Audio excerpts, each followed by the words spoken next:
Alright. What's going on, y'all? What's happening, YouTube?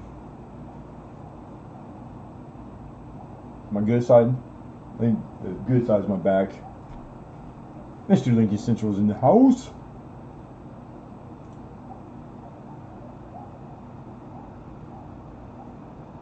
We got excellent connection, like always. Sweet. Got some cool stuff tonight. Should be a quick one too, because we only got 25 blocks before the giveaway. Giveaway's all ready to go, and it's trivia. Kind of a cool one. Awesome, awesome. Check the spreadsheet link. It should be good. I haven't had a mishap in a while, so I think I got that part down now. So we'll let the notifications go out. Hopefully people start popping in. There's my buddy. Hey, good to see you, Hidden. Thanks for popping in here, man. And Godspeed, brother. One day at a time, homie. That's all we can do, one day at a time, but I've been praying my ass off for you. Excuse my language. Probably could have said that with a better choice of words, huh? I was just telling it like I feel it. But yeah. How are you, Anna? Good to see you. Thanks for coming in, Mama. Got all. Man, it's been a long time since I was sitting here for the last 2 hours watching videos, waiting to go. What's going on, Legan? What the heck? Starting to figure this thing out. Life's very busy, but health issues are such a burden.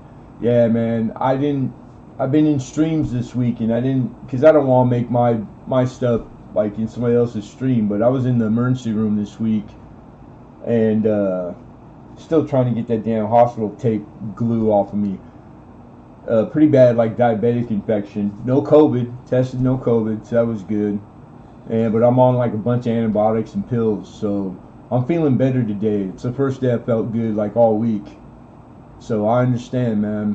You know, you know my story. I've been fighting my health for the last couple years, trying to get out of a hole. Mr. John Francis, always, what's happening? So yeah, but yeah, you just don't work too hard, Hidden. Do what you gotta do. Like only you know your situation, brother. But stress, it's the number one thing you gotta try to insulate yourself from. And I know it's easier said than done, homie. But it'll suppress your immune system and put you in a bad way. It'll open the door to things. So just keep on praying, man. Pray, Hidden. I swear, it's the only thing that gets me through, man.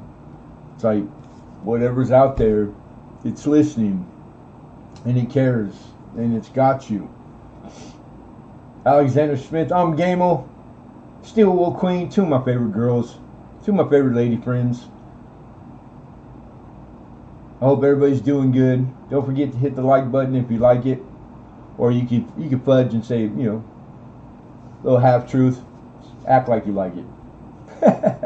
No, I don't. We take the good with the bad, man. Alexander Smith.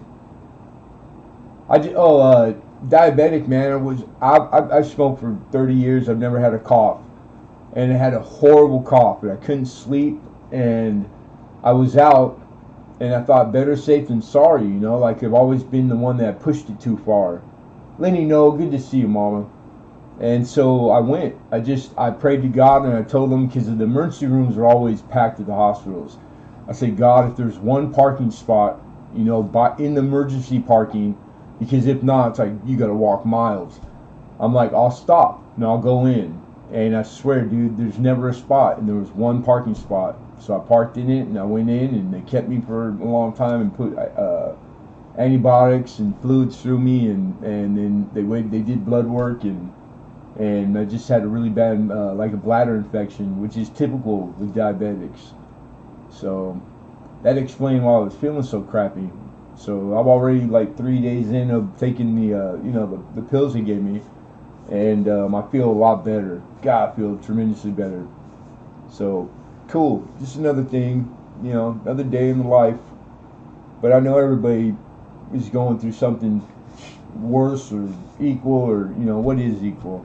It just, you know, just pray. I woke up today, so I'm blessed, and even my bad days are good days. So I got no complaints, no complaints. You got it still, Will Queen. I appreciate you popping in. I'm happy to have everybody anytime I get you guys. Yeah, Alex, and it was more than typical. You know, there's days where you just don't feel well. You know, I get those. You know, maybe I didn't eat proper or I forget to eat a lot. But I knew something was up. You know, and it'd been like that for like a week. Is this a coin auction or Days of Our Lives, Trav? Oh well, don't let you start talking because we could write a encyclopedia of Days of Our Lives. Don't be throwing stones in glass house, Lincoln. I hate broken glass, man. Yeah, they put me on Bactrim. They didn't get the penicillin. I forget what the other one is, but they like 3 different ones. But I'll tell you guys this: the cough. They gave me the small vial of, and it's the first time I've ever used it, of the syrup, the liquid codeine. Man, I'll tell you right now, I could see all these kids get hooked on that stuff because I drank some of that stuff for 2 nights, and I never slept so good in the last 10 years, man, like a baby. So that stuff, and took my cough away, like that liquid codeine, man, that stuff is powerful. So it worked. So yeah, it definitely, like that stuff, you keep that away from these youngsters, man, because it was epidemic for a minute. But yeah, I can contest to, like, it does work, you know, and you got to be responsible with that stuff. But I'm already done with mine, so no refills, which is probably good. So I hope everybody's well. We got almost 10 people in here. We'll just give a few more minutes for folks to trickle in here, and then we'll go over the whatnots, etc. The list is in the description. It's in the chat, so make sure you guys check the auction list. Maybe you see something that spark your interest. We're letting go of another one of our prized possessions towards the end, and that's they didn't put it, but it's the Bible. You know, that's the end, what you call it in the coin world. That's the Walter Breen Complete Encyclopedia. Mine is the number 40th one he gave away. It's signed also by him, and he did it that year. The year it came out at a Long Beach coin show here. So it's one of my prized possessions as far as books, numismatic books. So that's it's one of the ones. It's been bragging rights for as long as I've had it, but it's time for somebody else to enjoy it, and it's because we need it. So keep this thing rolling and going. Debbie Silvertrap, how are you? Welcome. Good to see you. Thanks for coming in. Thanks for coming in. And then, like I said, I'd rather have you guys here hanging out, talking coin, and not buying than not have you at all. So the pop in, pop out is encouraged. And that's it. Have a good time. It's a hobby. We're supposed to be here hanging out, having a good time, enjoying our hobby. Leave all the rest of it, check it at the door, and you know, try to at least you get maybe 2-3 hours of, like, you know, forgetting about our problems. I know a lot of people, like, I know I do. I look forward to Tuesdays with you guys. It's good medicine, and there's a lot of streams I go to that they do the same thing for me. So hopefully it might be some form of that for y'all. So while we're waiting, we got a few minutes. Has anybody got any questions you want to shoot in here? No dumb questions. You know, something for auction or coin related maybe. If not, there's no topics whole barred. It's just, you know, this is business hours. So, you know, just in good taste and good fashion, I just ask everybody to be respectful of each other in the stream and in the chat. We got the late night streams for the rowdy stuff. And we get rowdy sometimes. The live of our lives. Right? The live of our lives. Right on, I'm Gamo.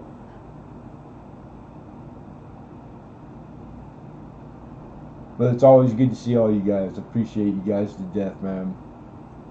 More than I know, I say it a lot, but I mean it. And so thank you.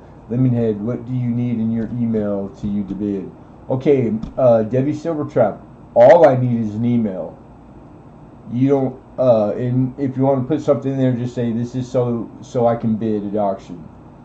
The reason being, and the email you want to send that to is tdacmartin1, the PayPal on the screen. That's my personal email. So send it there. That way I have a way to contact you, and more importantly, because I do invoices, and I can invoice you with your email. So it's a necessity. And then if your email is much different than your handle, you know, like I'm Gameo, but maybe it's your regular your name. State that if you're kind of new, and it takes me a few, but I'll get to the point where I memorize it. It only takes a few times. Daryl USA, my buddy, good to see you. Steve Gorin, good to see you. Been a while. I saw a new name, King Rex 925. How are you? Welcome, sir.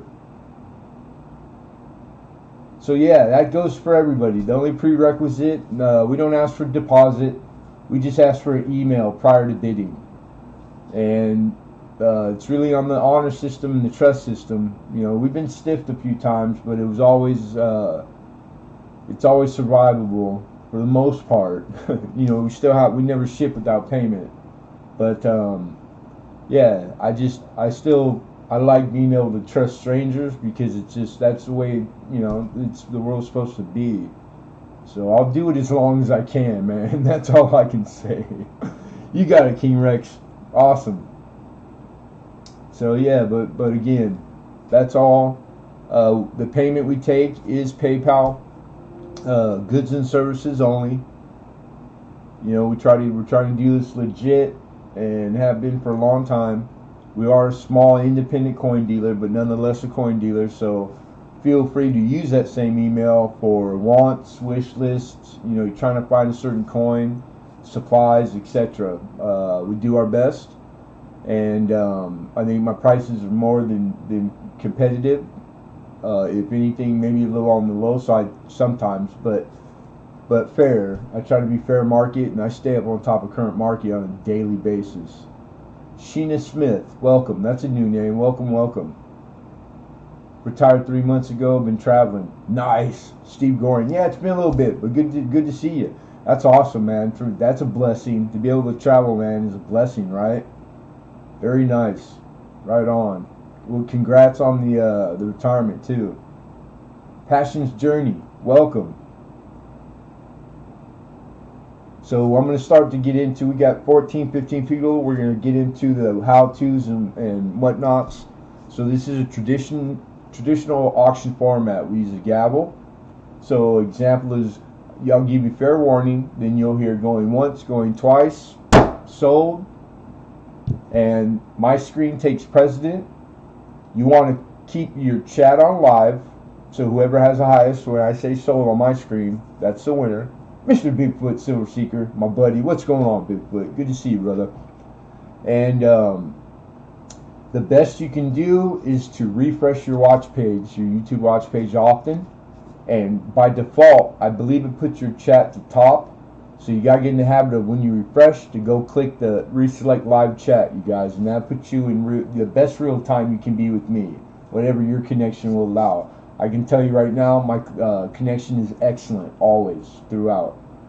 We pay for the better connection, etc. And so it's it's been a long time since we've ever had an issue with that. So that was a learning curve. I ain't gonna lie, it took over a year to get it all down, that part. But we're pretty good at it now. Mr. Antward in the house, what's going on? Did you get the channel sticker? Yeah, I sent it out like the next day, brother. Good, cool. I'm happy you got it, Ant. Still waiting on yours, my friend. But good to see you, brother. Okay, Debbie Silvertrap, right on. Thank you. I know squat about coins. Well, that was me 6-7 years ago, Passions, so don't feel bad. I can tell you this, as a hobby, it's an awesome hobby. You meet a lot of intelligent people, a lot of good folks in this community. You know, it goes without saying there's good and bad, but I'd say for the most part it's pretty damn good community, and I'm pretty proud of the folks that are subscribed to me. Like I think I got the better of the bunch, and God bless you guys. But yeah, you can learn a lot just by sitting in and watching. You see something you like and it's low dollar, it's a good place to start. We do a lot of new beginner type coin in our auctions because we get a lot of new early numismatists, which is like coin collector. Mr. Founderberry, Mr. George in the house. So yeah, so it's and then the other part I would say is that if you enjoy a little bit of what you see, or you think you like coin, you want to go through and subscribe to the people in here, and we support each other. So if they do have a video after you subscribe, if they put any kind of content out at all, click the bell, and so you get notifications when people do videos, because everybody in here, almost everybody in here is a content maker. So that's a good way to learn, is in this community on YouTube. You learn a tremendous amount. And then the rest of it is, it's like anything else. The more you do, the more you learn. You know, there's no better teacher than experience. I'm a firm believer. Right on. Patriots, Mom, how are you? Good to see you, Mama. My son's home. Good, because the weather out. I was thinking about him, and I saw him somewhere and told him to be safe, but I didn't ask. I didn't have time to get into it. I know the weather's been bad for a lot of you guys back east, so I'm happy he's home, because I think that means he's out of it. So right on, and tell him we said hi. We're big America fans around here too, and Patriots Mom.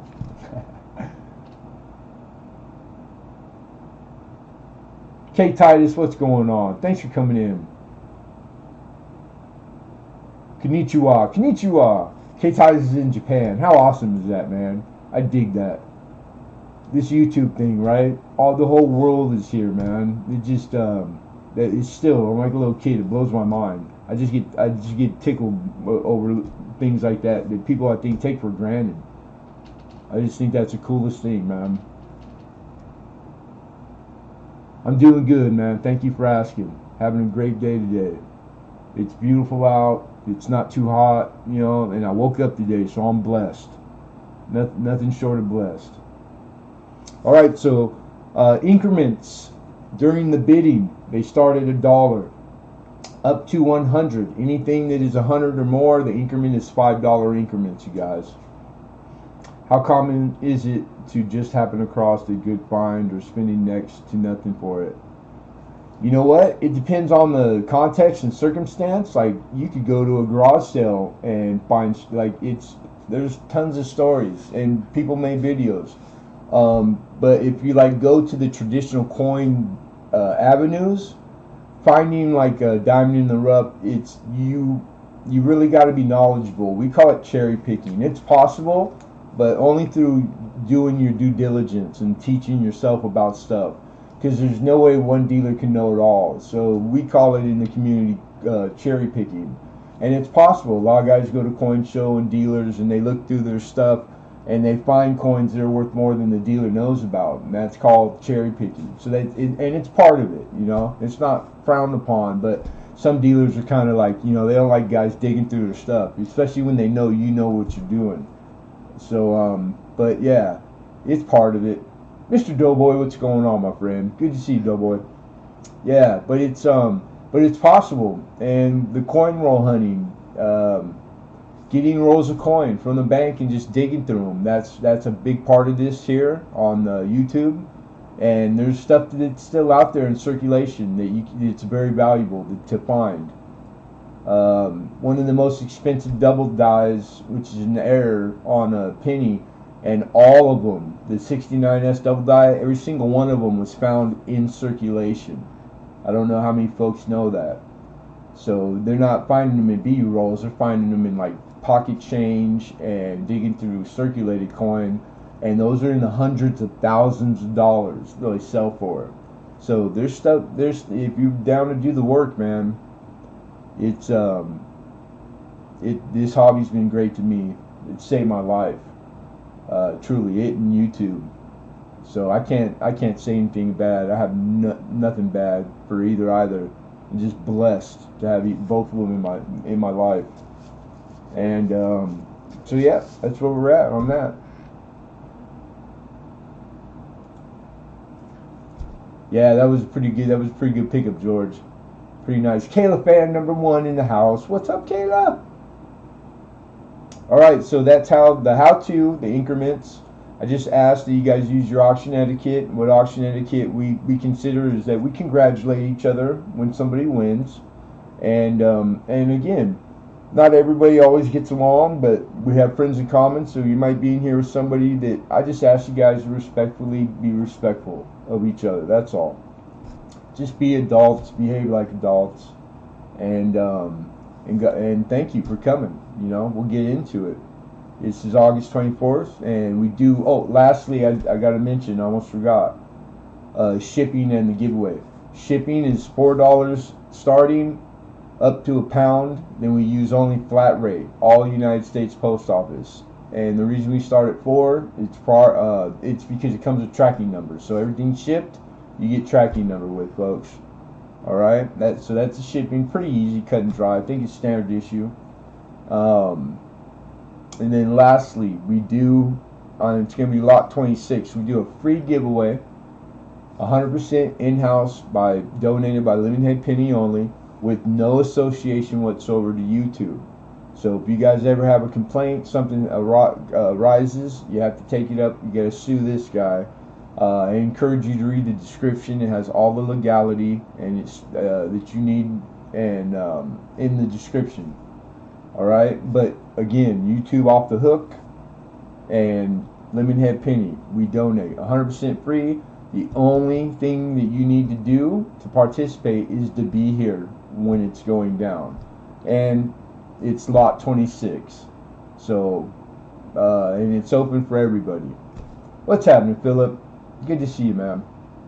All right, and then 2, if I miss anybody, because I'm a one-man show, it's never intentional, and I'll catch up with the chat, and I will see you sooner or later. But if you try to get my attention, specifically the @Lemonhead Penny sign makes it highlights it on my screen, so you can almost always get my attention through doing that. Okay.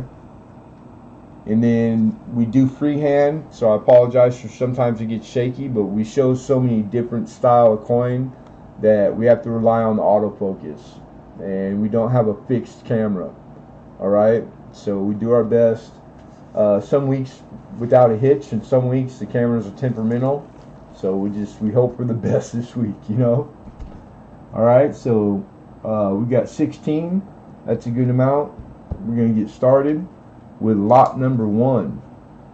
We're looking for an opening bid of $3, and lot number 1 is going to be a tube roll, BU Canadian cents, and these are 1963.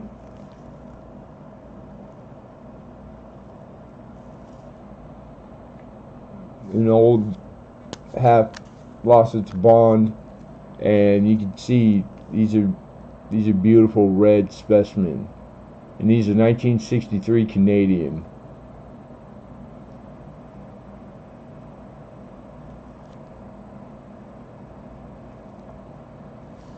And I'll flip over the top specimen and show you the back side of the coin, but we don't get in there too far. You don't want to handle BU coin too much, and BU means like these are brilliant and they're uncirculated. You might even hear some old timers use the word description gem. And we got Daryl USA with 3. We got Alexander Smith with 4. I got Daryl with 5, and he just beat you, Steve Goring. But I do see your bid. Appreciated. We would need 6 though. We're looking for $6 right now. Pretty nice roll. It's in an older style tube. This is an old dealer roll, which is common. They would get these in the canvas bag form, and then they would just tube up the good specimens. So typically, when you find them in these older tubes, they're legit. And air and variety being relatively new, I mean, really, it's still relatively new to the hobby. They weren't searched for errors in variety. That's why you want to get these when you find them. Like rewrapped rolls, maybe not so much. Those kind of be suspect. That's when you want to rely on your source and the reputation of the dealer. I think I got a pretty good reputation as far as my rolls. I've had lots of folks. I got to keep an email file of all the cool, good stuff that's been found in my rolls. So I'm pretty proud of that. And we got 6 from Steve Goring. Daryl USA is out. Thank you, Daryl.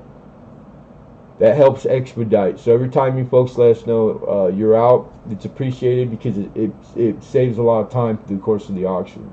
So we got 6 high, Steve Goring. We're looking for 7. We have 7 from Alexander Smith, looking for 8.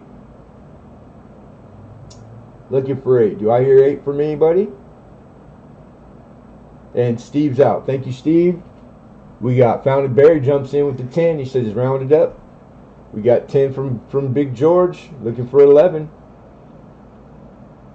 What says you, Alex? I suggest you guys get him in sooner than later. The sniping thing, I know some of you guys are good at it, but I'm not a big fan of it myself. All right, we got 10. It's kind of stalling out, so we're going to issue a fair warning. And Alex is out. Thank you, Alex. Right on, Kayla. Huh, nice. I love nickels. I love Canadian coin myself. All right, fair warning to all. We got 10 looking for 11 going once. Going twice. Sold. Big George. Congrats, my buddy. Found it buried. It's a good roll, right? It's a good looking roll right there. And we got 11 just outside hidden. About 15, if I had to guess, I'd say about 15 seconds after, brother. Sheena Smith, welcome, welcome. George is a some beach. It's a Founded Berry thing. But congrats, George. All right, that was lot number 1. We're moving on to lot number deuce. Lot number 2. Lot number 2 is a 1 gram silver bar. And there you go. Thank you for focusing, camera. And we're looking for an opening bid of $3. Vintage Soul, good to see you, Mama. Thanks for coming in. Yeah, I love nickels. I'm a big nickel fan. Jeffy's, Buffs, you know, like all nickels and Canadian. I like nickels a lot myself. So we're looking for $3 on the 1 gram. This is in a nickel 2x2 window flip for size. And we got Alex with 4.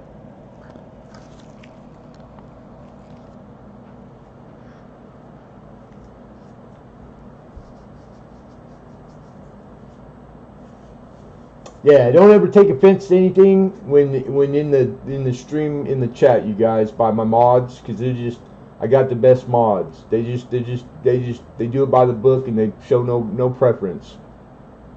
So just know that it's all love and respect always. So 4. Do I hear 5? Anybody for 5? Fair warning going once.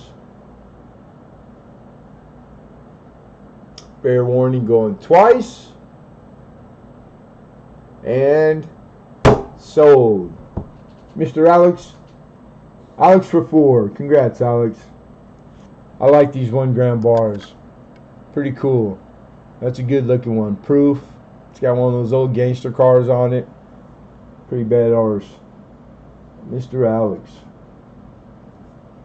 Alright. That was lot 2. Moving on to lot number 3. And we have lot number 3 includes 3 individual coin.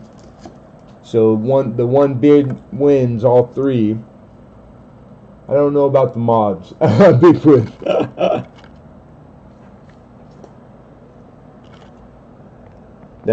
Now the years, this is a 64, and this thing is like the most beautiful orange. Like crazy orange. You don't get them like that too often. And then we have a 63. Man, you got like proof copper. And then a more modern, I believe it's a 2000. And it's cameo, deep cameo. So these three, we're looking for a $5 start, which in the condition, the 64 by itself is worth more than $5. Again, these can only be gotten in proof sets, which are low mintage, and to get them in the raw, broken out, you have to get the set and break them out. So if you're doing your Lincoln set with proof, which is the more difficult one, getting the singulars, it's always nice to be able to get them without having to get the whole set. You know, like maybe you're doubling yourself up, you don't really need it, just for the one coin, because that's a pretty common occurrence. So that's why it's nice to be able to get them singularly. All right, we got 6 to open this up. We got Mr. Alexander.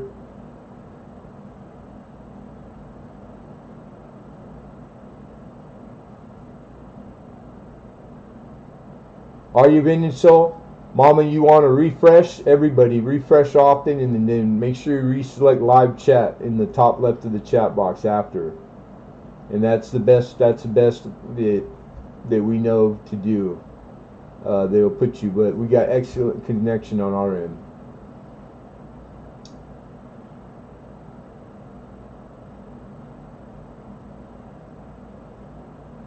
And I'm always looking for some help, and if you're not opposed to it, Bigfoot, think it over first.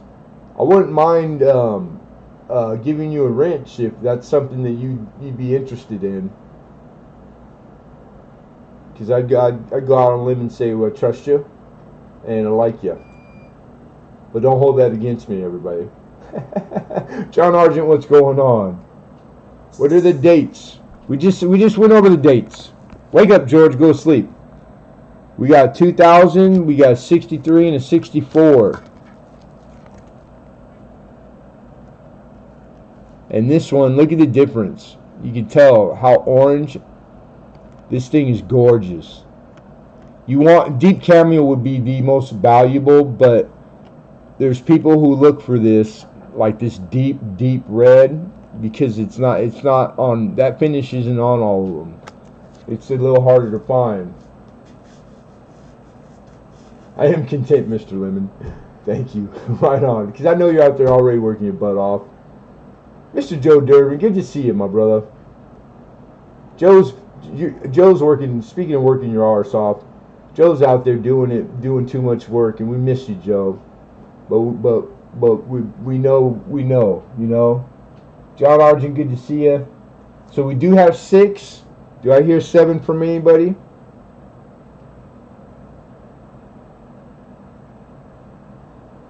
Alright, fair warning. We got $6 looking for 7. This is on lot 3. Lot of 3 proof. Going once.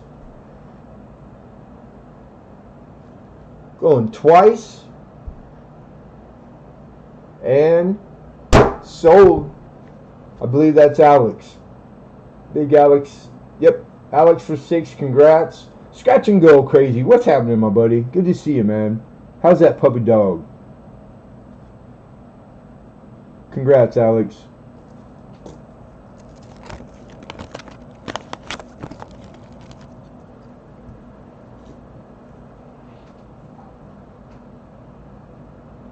You're very welcome, Alex. Thank you, brother. All right, lot 3 down. We're moving on to number 4. This is a nice coin right here.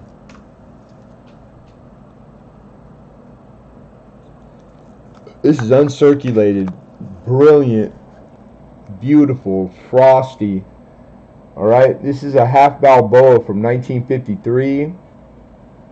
90% silver. You can see there on the left where it's 0.900. You got 12.5 gram.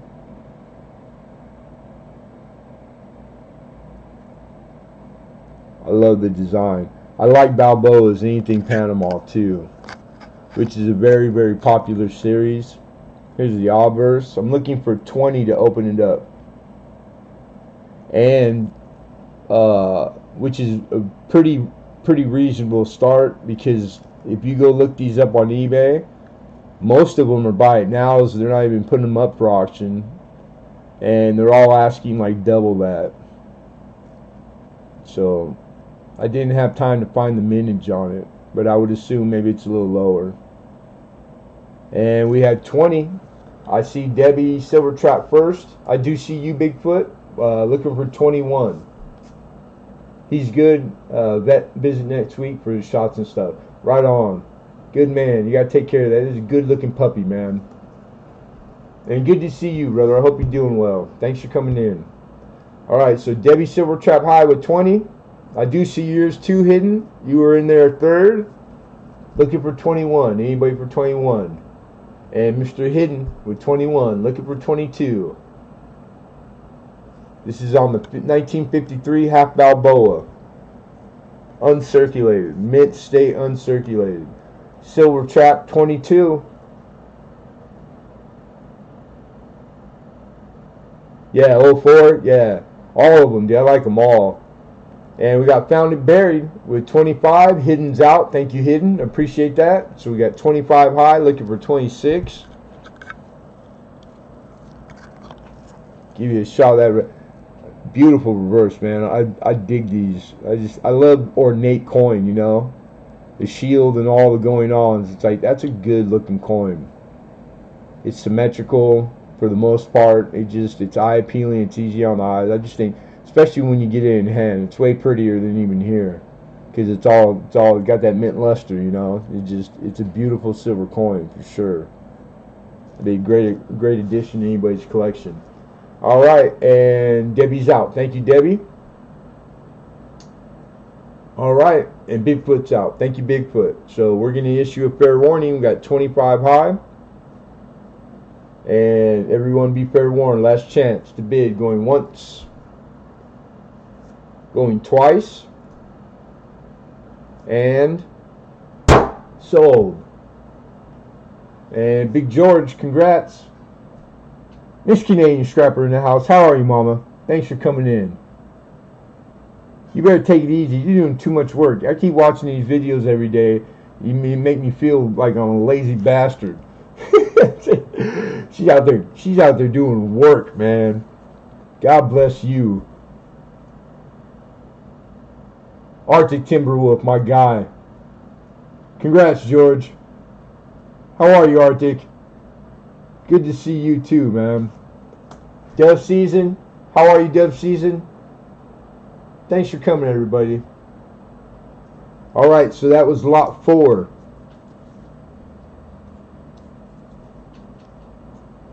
Alright.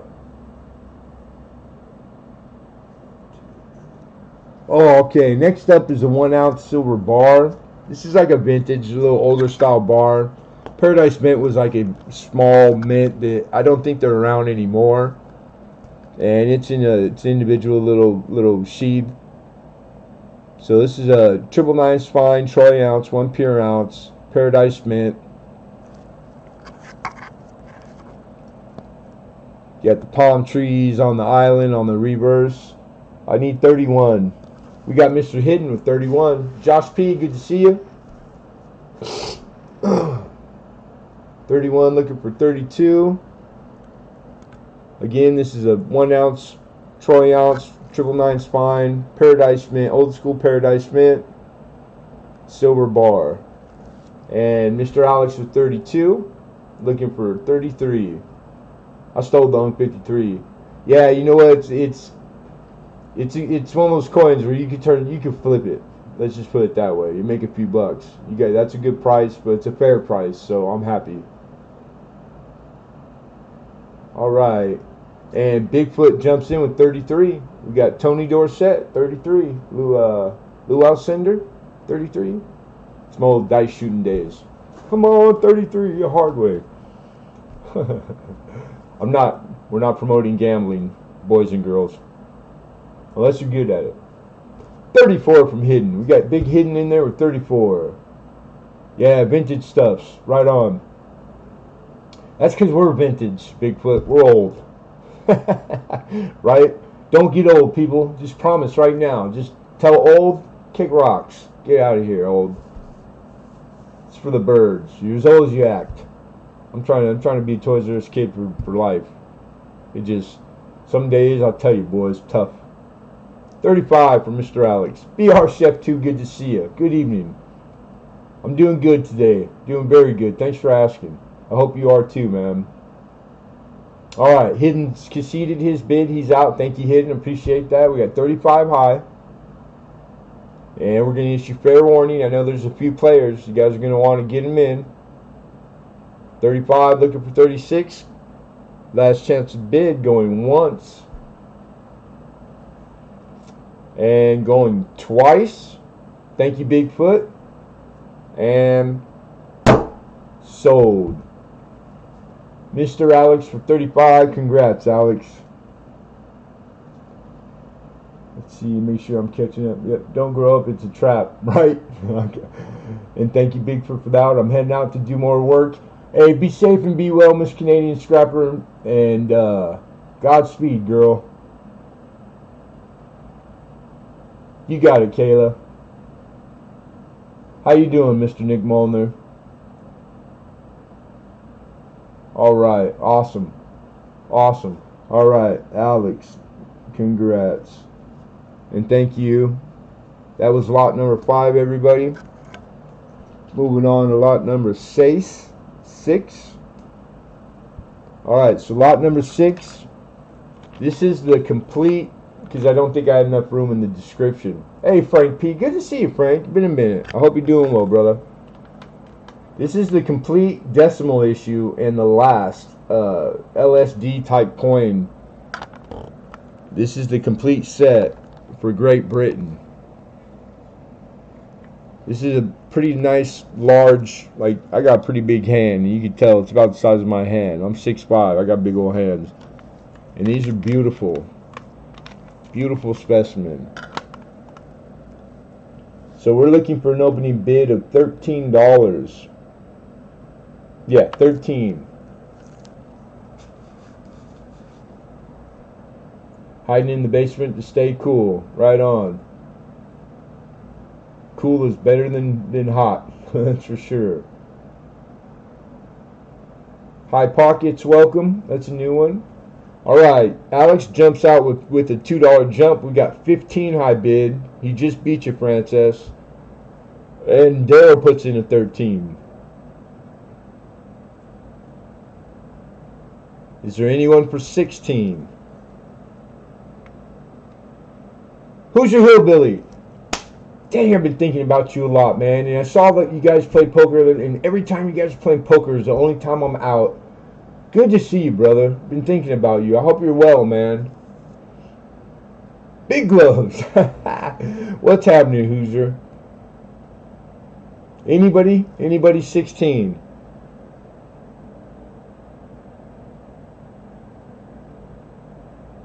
Alright, we're gonna pause it right here, you guys. I got 3 people that put in a bid. We got Daryl, John Francis, and we got Alex. You guys, I'm gonna just do a buy it now, and I'm gonna do it at, how about $14? If you guys are in for 14, because I have 3 of these. We could just leave it at that, and I got 3. And if you guys are up for that, Daryl USA, Alex, and oh dang it, and Francis, John Francis, just put in BIN, put in the word bin, buy it now. And all 3 of you will get one for that. Alright, so Alex says yes. How about you, Daryl and John? And if they say no, if one of them says no, then I'll offer it to everybody. Okay, Francis does say yeah. And then Daryl, Ramon Juan, how are you? Good to see you, dude. I've been missing you, like in streams. Good to see you, brother. Daryl might have stepped off for a minute. We'll give him a second just to be fair, okay, you guys. But we're Ben at 14, and we got Alex, we got John Francis, and then odds are I'm pretty sure Daryl probably is gonna pull the trigger. But come on, Daryl. Miss T, how are you, Marlene T? Good to see you, Mama. Thanks for coming in. Appreciate you. Where you at, Daryl? Where you at, Daryl? All right, we're gonna have to give it a like a 10-second countdown, Daryl. Okay, there he is. He probably just had to step away. All right, so that's a 3. Congrats, you guys. Thank you very much. Also. All right, very cool.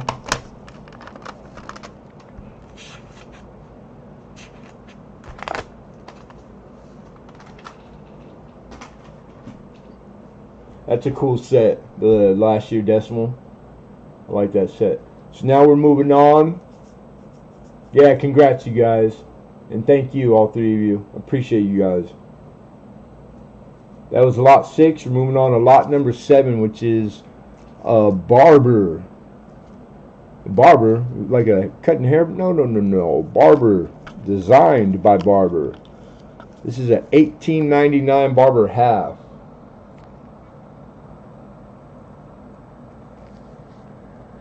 This is a 90% silver half dollar, American, $18.99 Barber half. We're looking for $15.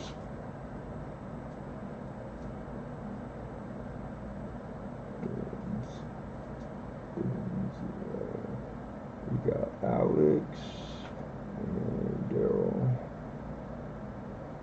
and John F. All right. Okay, I see Mr. Syracuse Dave, my buddy. Good to see you, Syracuse. He just beat you, King Rex. So the first 15 I have is Syracuse Dave. I got Joe Durbin with 20. Joe jumps it up and gives us a 20 bid. So we would need 21. Looking for 21. And thanks for coming in, John. Good to see you, man. I'm sorry, Dave.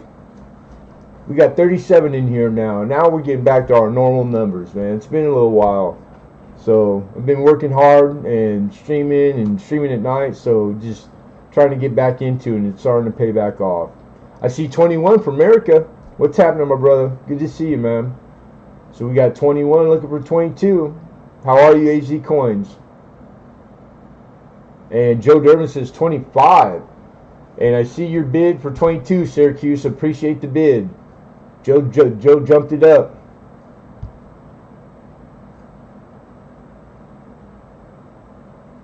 Can we? Oh, I'm sorry. Yes, sir. There you go. You still got letters in the In God We Trust. You got vertical in the shield. This is a solid, easily a good. I would say very good. Because it seems to be like remnants of like 1 or 2 letters in the Liberty on the obverse, but you got to take a good look at it. I don't know how naked eye it is, but I'd say very good. The reverse probably graded a little better than the obverse, but a solid coin. All right, Syracuse Dave is out. Appreciate you, sir. Thank you. All right, so let's see here. We have we got Joe Durbin at 25 high. All right, we're gonna issue fair warning. Fair warning to all. We got 25. We would need 26. Going once. And King Rex, thank you also. Going twice. And sold. Mr. Joe Durbin taking it down. Thank you, Joe. Appreciate you, brother.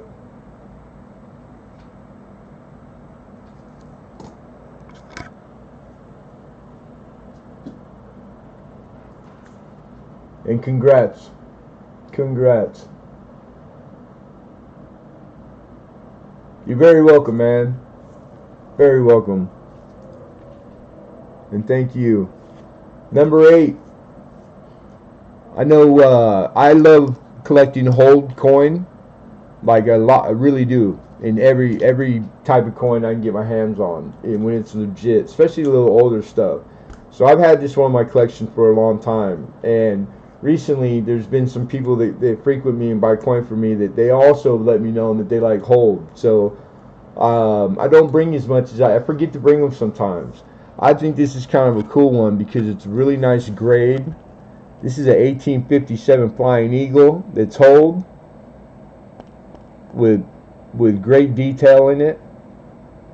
And when you see the double holes, a lot of the time they were used for like buttons and whatnot, but I forget the name of when you put the ropes through and like to draw string like on a hat or something.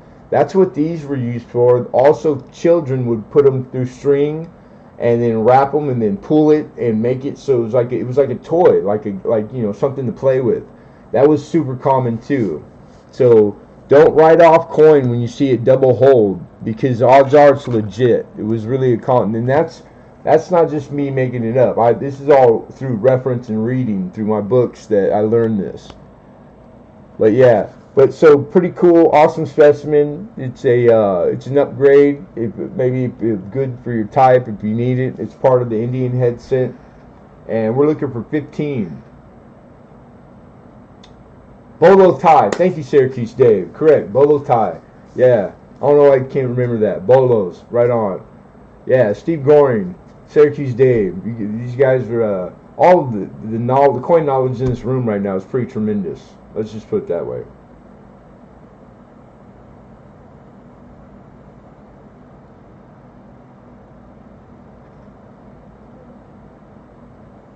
Is it a snow? You would have to look it over. I've had this for a long time. It was before I started getting into snow varieties. So there's lots of snows for the 57. For the folks who don't know what a snow variety is, it's the same as saying VAM, like as Peace dollars and Morgan dollars. It speaks to the errors and varieties on the specimen, and Snow is the man that keeps track of those going ons. Lots of jargon in the hobby, and we got on gaming with 15, looking for 16.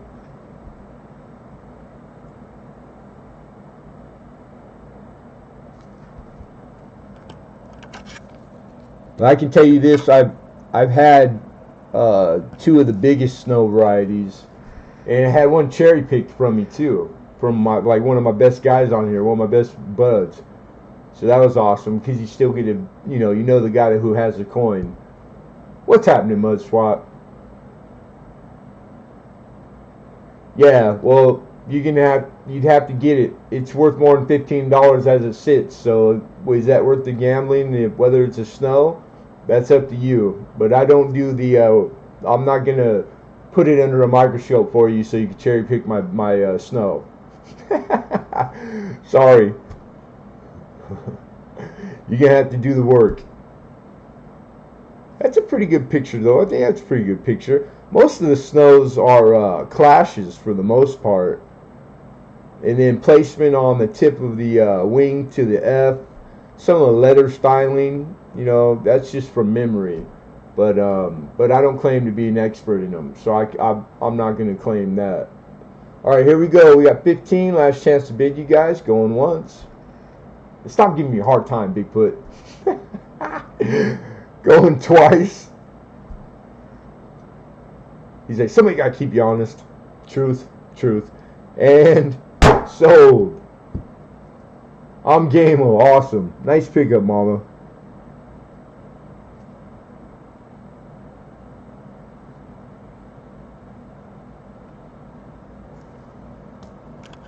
Good conversation piece. Cool coin.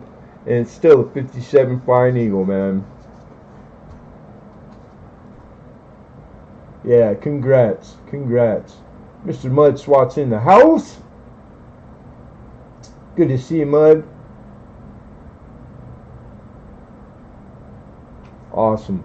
That was lot number 8.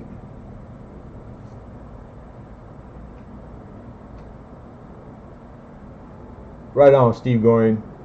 Very cool, yeah. Right on. Alright, number 9. This is one of the nicest in the raw I've ever had. I had to get it to bring it, Not a whole lot of wiggle room, but I don't know, just when you see Ike's this pretty and in the raw. This is the 76 Bicentennial Ike, the silver, and this thing is just beautiful. I mean, it's just beaming, and I need 15 for it. Let me give you the reverse. It just as much mint luster as I've ever seen an Ike in hand. And the reading on it, remember, coins have three sides, folks. It just got the most prettiest, sharpest silver reading. I just love that. And pretty darn good looking Ike dollar right there.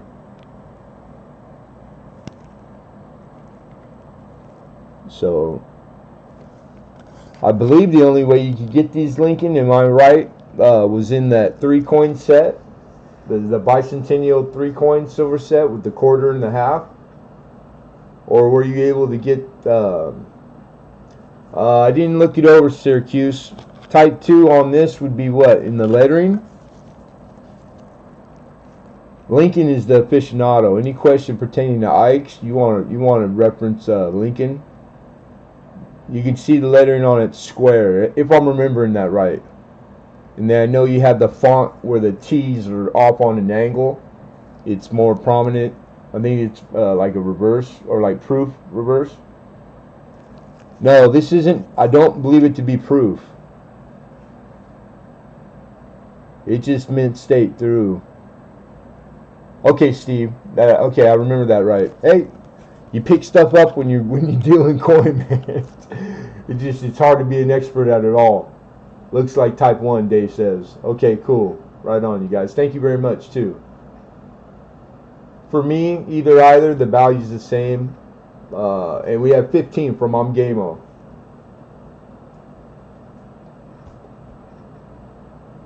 So we got 15. The type 1 is the big blocks, Joe Durban says. Right on. Type 1 business strike.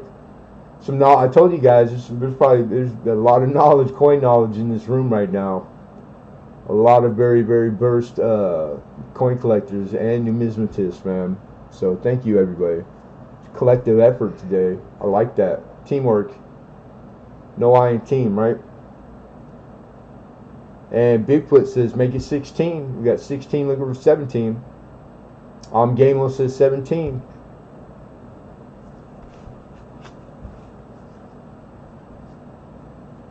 Looking for 18.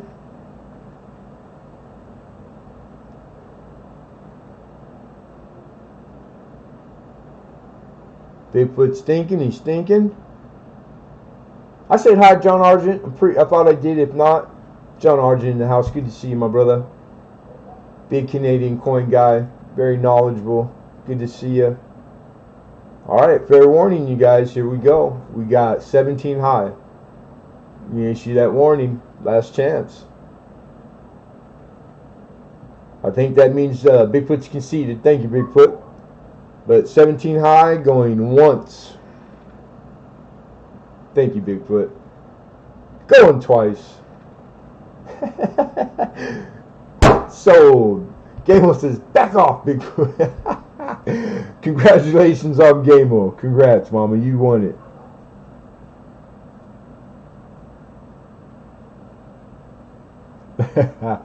And for 17.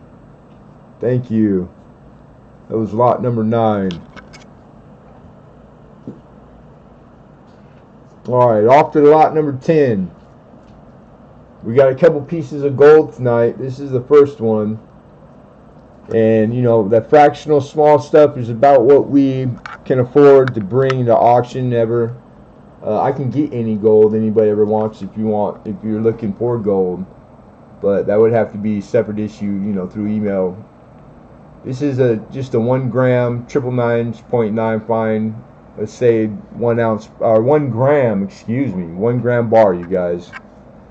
These 1 gram bars came on sheets of like 100, and then they snap apart, because you can see the remnants of a etched of a 9. So when all the bars were together, it said the same thing as each individual did. And it had the, you know, 999.9 fine, etc. And so that's what that is, if anyone was wondering. It's not like damage. It's part of a 9. You'll tell when you look at it a little closer. And I put it in a direct fit for a smaller coin because that's all I had. I didn't have like I didn't want to just put it in a flip, but it came to me in the raw. And we're looking for $85 for this. And this is a 1 pure gold, 1 gram bar, 999 fine. Yeah, a lot of people in here do the same thing, McMulner. We don't have any creeks here in Southern California. We have flood controls, but they're usually full of toxins and dead bodies. So I try to stay away from them as far as I can. So I find my gold in at my wholesaler, and he never not has anything I want. So shout out to my wholesaler. God love him.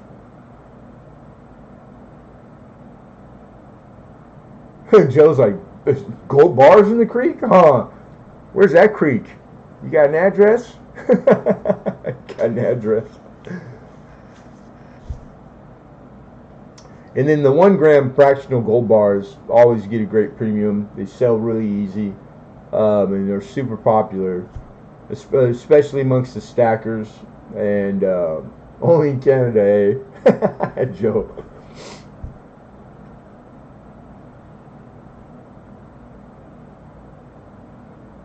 So nobody in for the gold? Man, every time I brought these, you guys, they flew off the shelf. You have to take the gold rings off fingers in creeks. Oh no, man, they can keep them, dude. You ever see a dead body, George? Worst thing, it's all swelled up. You got to cut the fingers off to get the jewelry.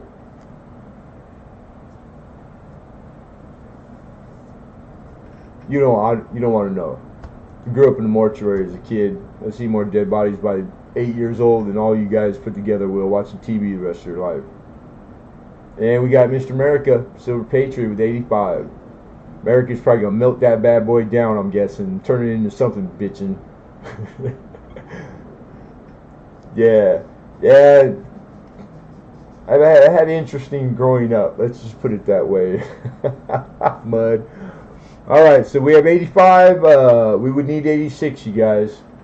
You got America up there with 85. Looking for 86. Debbie asked for the starting bid. We have the starting bid, 85.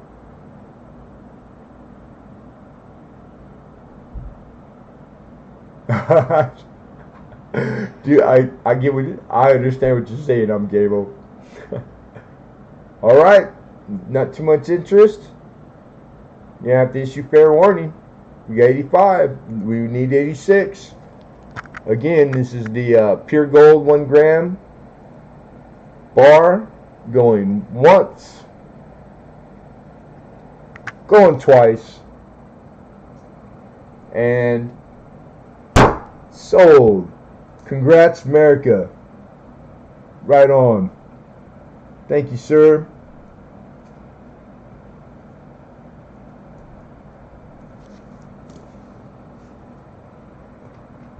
Nick Muller says, yeah, I wish they were in bar form.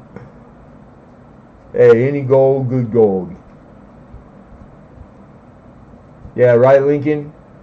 Unfortunately, I mean, I was a kid, but my mother had to do what she had to do. She had to drag me to work. Mom would do, was a beautician, so she did all the hair for viewings. But I've seen every which way. The guy that died of a heart attack and didn't get found for 3 days in a garden, that was probably the worst one. Suicides, bad stuff, man. But death is as natural as birth, and I think it was good, you know, because I've always had a healthy, the one thing, like a healthy thing with death. I don't fear death, and my mom, she did right with me with that, so that's good. But let's get on a more upbeat note. How about that, you guys? Let's celebrate life. Life is to be celebrated. That's something to be talking about. I woke up today, so I'm blessed and I'm grateful.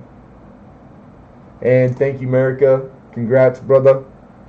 We're moving on to lot number 11, you guys, which is in 1976. These are clad. or this is a clad coin, and it's a Western Samoa dollar. So this is kind of like a commemorative. Western Samoa is like island, and I grew up in a big Samoan community in North Long Beach and played a lot. I played ball pretty well, played football, played rugby on Saturdays with all the Samoan guys, and the Samoan guys are pretty big. They're pretty big guys, and man, we used to have fun.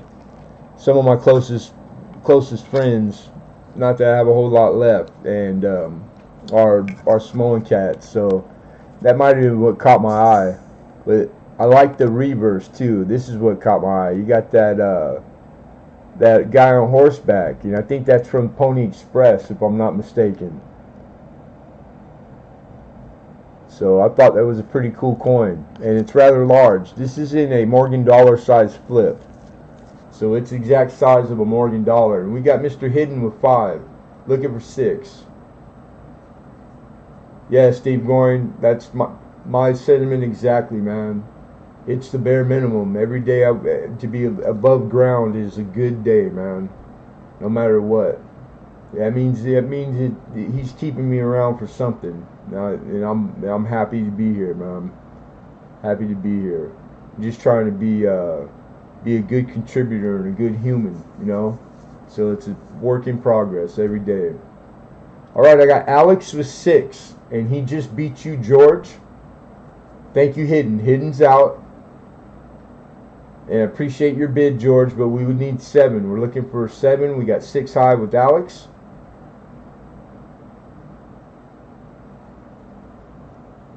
And hi-ho silver, Paul Revere, the British are coming. Is that what that is? I think that's Pony Express. I don't think it's a Paul Revere horse, because he's got a Western style hat. The hat's not like period appropriate. But I could be wrong. I'm not saying 100%. I'm saying I'm about 90% on that one. We got 8. We got an $8 hike. We got 8 high. We found it buried, you guys. 2016 is when I went serious. When I'm working in coin shop for the first time, and I'm starting like starting to like make it a living. Mud Swat 2016 was like the official. I came to it late in life, but I could say since I've done it 7 days a week, day and night, because I knew I had to catch up with my peers. So I don't know anybody that's worked harder or invested. I've invested every penny right back into it. And I eat a can of beans for dinner every night, brother. And it's because I'm really taking this serious, and I'm a try hard. I can't help myself. We got 9 from Alex. Silver Topaz is here. What's happening to Silver Topaz? Only 40,000 of these? Thank you. Right on. That's a nice low number right there. And we got Found It Buried with 11. Good to see you, man. Alright, Alex is out. Thank you, Alex. So we got 11 high. I think that was all the interest. So we're going to issue a fair warning to everybody. Yeah, we're just starting to do that again, Steve Goring. I've done a few in the last couple weeks. So I'm getting back. We're getting back to ourselves, you know. I'm healing. I'm feeling better health-wise. You know, things are just getting better day by day. So, and I have a lot of stuff coming up for you guys that we're going to start doing subscription and all the special things that are going to go for the folks that subscribe. So it's going to be some cool stuff, and so you guys look forward to that. Yeah. So, you know, we're trying hard every day. All right, fair warning going once. Going twice. And sold. Big George for 11. Congrats, brother. Found it buried. Finding it unburied. Oh, right there on the screen.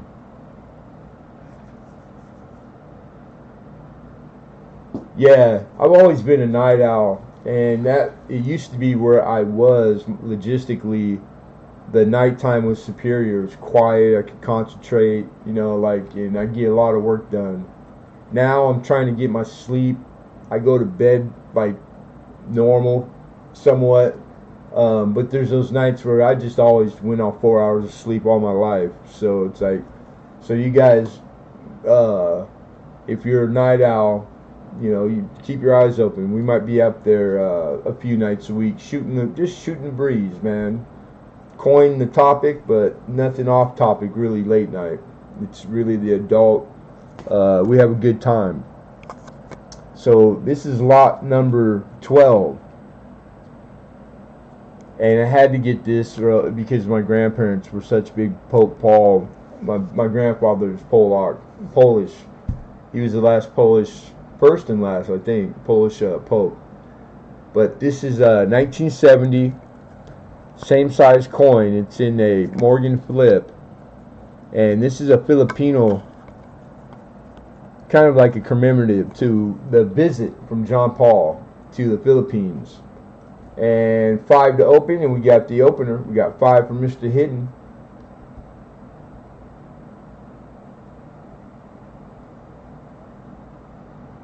Looking for 6.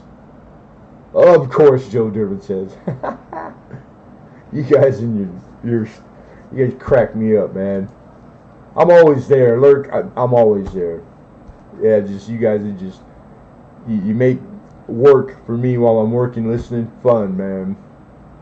Okay, we got 6 from Bigfoot, 7 from Alex. He just beat you in there, Hidden. I appreciate your bid, sir. Looking for 8. Looking for 8. This is Mint State. Beautiful specimen. Again, this is a pretty large coin. This is a Morgan flip. Alright, Hidden's out. Thank you, Hidden. We got Alex first with the 7, so we're looking for 8. And then we got, God rest his soul, I'm Catholic. Not necessarily practicing. I like all religions, really. There's something cool in all of them. But I believe, period. But yeah, but like, you know, like my man, there was a picture of this man everywhere at my grandparents' house. So it gives me good memories. Good memories. Miss my grandparents. Alright. So here we go. Bigfoot is out too. We're going to issue fair warning. We got a 7 high. Mr. Alexander looking for 8, everybody.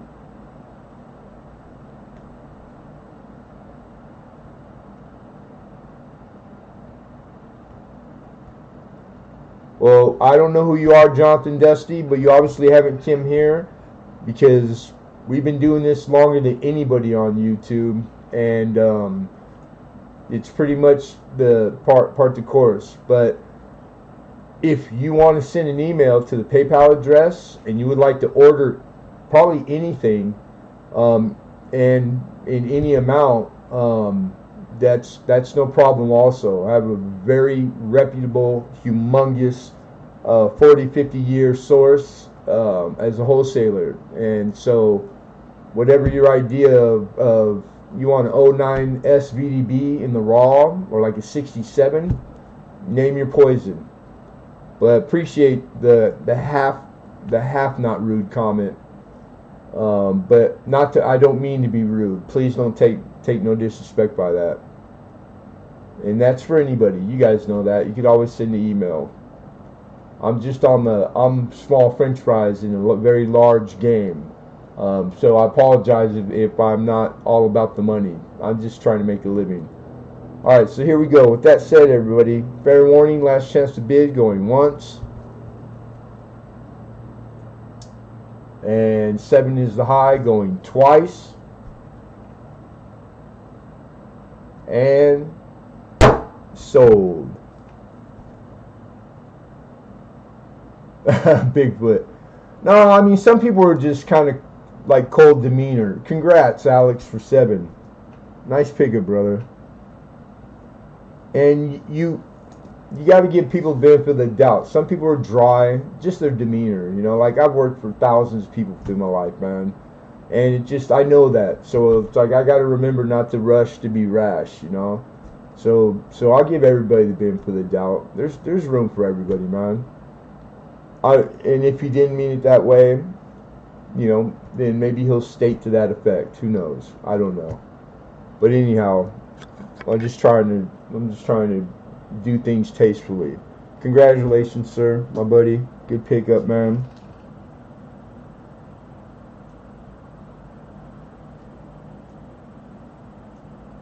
That was lot 12. Alright, this is a roll of, I have not been through them for Aaron Variety. These are from stripping albums and picking out the nicer specimens. This is a full roll of 1930s D&S mints only, wheat cents. $40 is what we're looking for. They're guaranteed good to betters. There's a lot of betters in there. And so breaking it down, itemizing this, if you were to itemize it, this is a very valuable roll, with $40 being a very respectable starting point. So you wheat collectors and you guys that like to search for the anomalies, this would be a nice roll to do it, because I can't keep up with everything.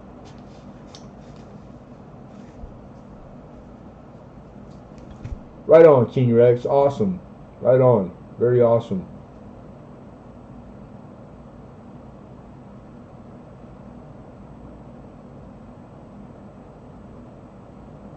I'll just say that was it put me aside for 1 second.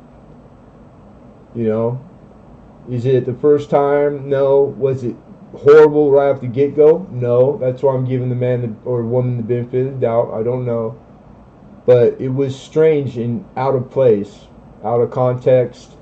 You know, I'm pretty one love. I don't try to start nothing with nobody. I just try to stay in my lane. I'll give you an opinion if you ask for it, for sure. I'm a grown man. I'm full of them. But yeah, I think it was awkward. And one might even say it was looking to start trouble, possibly. I don't know. We don't entertain that here. And so if that's what you're here to do, is start trouble, I would just suggest that you find somewhere else, man. That's it. That's all I'm gonna say. I don't start fights, but I ain't lost too many of them either.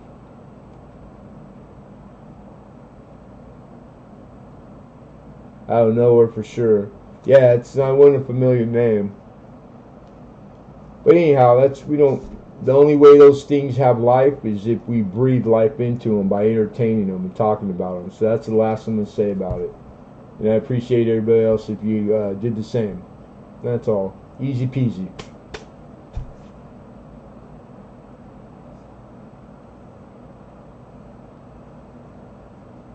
Because I put out what I'm trying to get back, man. I would hope the same from you folks, you know, that first meet me, or, you know, don't take my word for it, you know, like, give me a shot, and then, you know, then make your decision. But yeah. Oh, I laugh at me more than anybody, Frank Pete. All right, so anybody for the 1930 roll of Denver's and San Francisco mint wheats? Alright, we're going to move on. Anything that doesn't receive a bid, for folks that are new, we revisit for a very short time at the end of auction, because we've already spent the description time and enough time going over it. So we're going to move on and pass that up. That was lot number 13. And thank you all for all the kind words. Thank you very much. Like, that's one of the biggest parts of doing this is for. Is that there's the people that it's reciprocal, you know. That means a lot. It really does. Thank you. Alright, lot 14, you guys, is a 1964 Canadian silver dollar, and this is in mint state, uncirculated. Beautiful big honking silver dollar. $20 bill to open this one up. This is the like the commemorative for the Ottawa, right? And I believe, is this the death dollar, George? And it's a young her.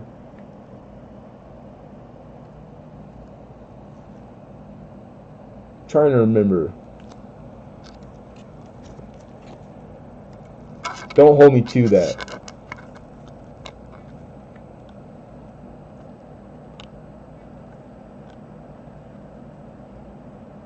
No, not the death dollar. Okay, thank you.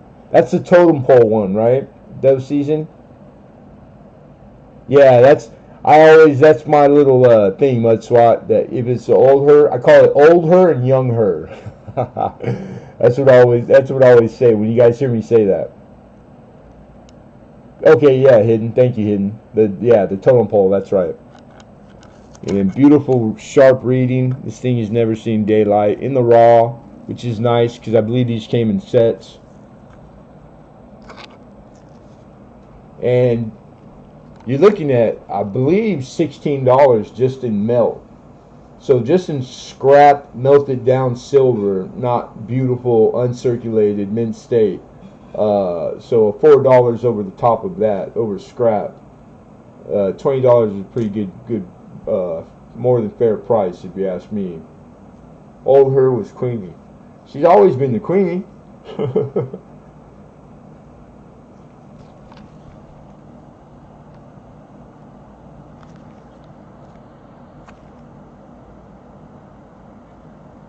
There we go.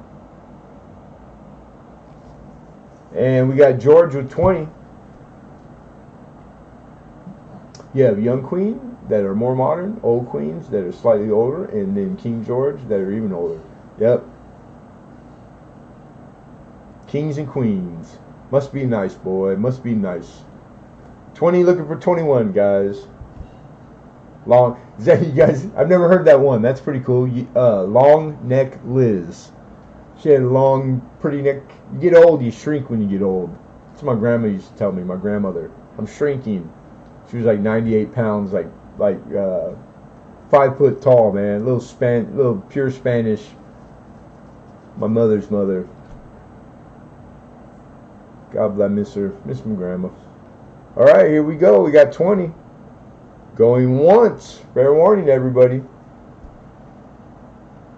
Awesome, John Argent. Pound, man. Hey, thank you very much, Mr. Argent. I appreciate you, brother. All right, going twice, everybody. And sold. George, nice pickup, man. Big George for the opener. Found it buried. That was lot 14. Damn, tickle on my face now. I know it's not a hair. Boom. Something like a fuzzy. Congrats, George. Everything shrinks, trust me. Yeah, right. I would just wait. My feet, man. I wish my feet would get smaller because they hurt. Okay, lot 15 is a 1965 mint state, beautiful uncirculated Canadian silver dollar. 1965.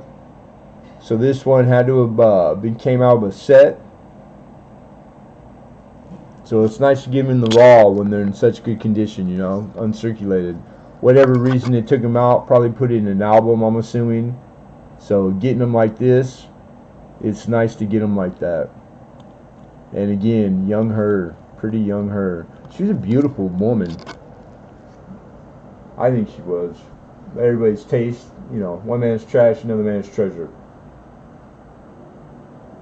Yeah, I agree, Steve Gorin. I like all the world like coin just because it's so much more ornate than ours, but Canadian in specific. I do a lot of Canadian, maybe that's why I'm partial. It's a North American thing. John Argent for 20, looking for 21, you guys. But it's coin, you know, and coincidentally silver, Canadian, so like it's hitting. There's 3 different collector right there. I mean, you can go on and on, but the numismatic value supersedes the silver content almost always, and that's why it's like, okay, I like silver. I'm a huge fan. I used to pour silver. I would like to get back to that, but it does. I don't know. It doesn't hit me as like, because I know numismatically these coins are so much more valuable than the silver, and it's just where silver's at. You know, maybe it's an anomaly, but it changes every day to day. It's a breathing thing, the silver market.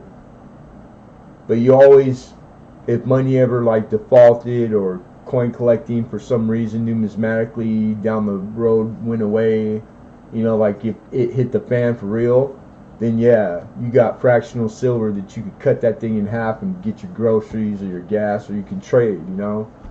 Dimebag Darren, what's going on, my buddy? Good to see you, Dimebag. And my brother's in the house. Well, where you? You're late though. You're late, Mr. David Logan. All right. Anyone for 21? No one for 21. Mud says, I love silver since I was 10. Started with rings. Right on, Mud. That's pretty cool. I bet everybody can tell the story of when they, when and how, you know. Like, I've always liked silver jewelry, dude. Like, even before I really thought of silver as like like premium metal. But it was all I ever even came close to being able to afford. Because real gold. I think my wife bought me a gold chain once when we were married, and it was like $1,900. And I just remember thinking, damn, gold's worth a lot. Crazy. But I don't wear jewelry, so like I ended up selling it to a buddy. Flip coin, lemongrass. Alright, you guys, here we go. Fair warning to everybody. We got 20 looking for 21. This is on the 65 Canadian silver dollar. Beautiful specimen. Going once. Okay. Give it to me again just with the 21, Bigfoot. I think I'm reading that correct. I want to make sure I got it in context. And I was just getting, you were typing in what I was thinking. I need to flip it back over. Give you the reverse.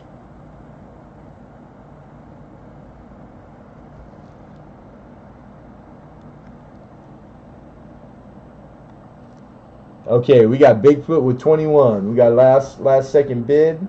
So 21 high, looking for 22, you guys. See that? There goes George. See, you learned George is doing work, man. I remember when George didn't know nothing about Canadian coin. This guy lives in Canada. He's Canadian. Now he's talking about small beads and large beads. Good stuff, George. That's what. The more you do, brother, the more you learn, man.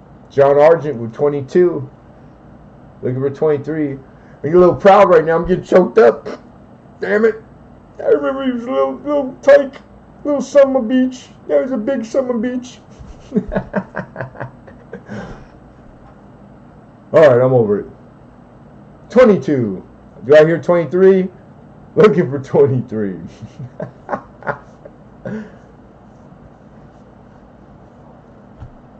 Alright, Bigfoot's out. Thank you, sir. Appreciate that, Bigfoot. Fair warning, everybody. We got 22 looking for 23, going once. Going twice. And sold. Juju beads, George. Right on. So, John Argent, 22. Congrats, John.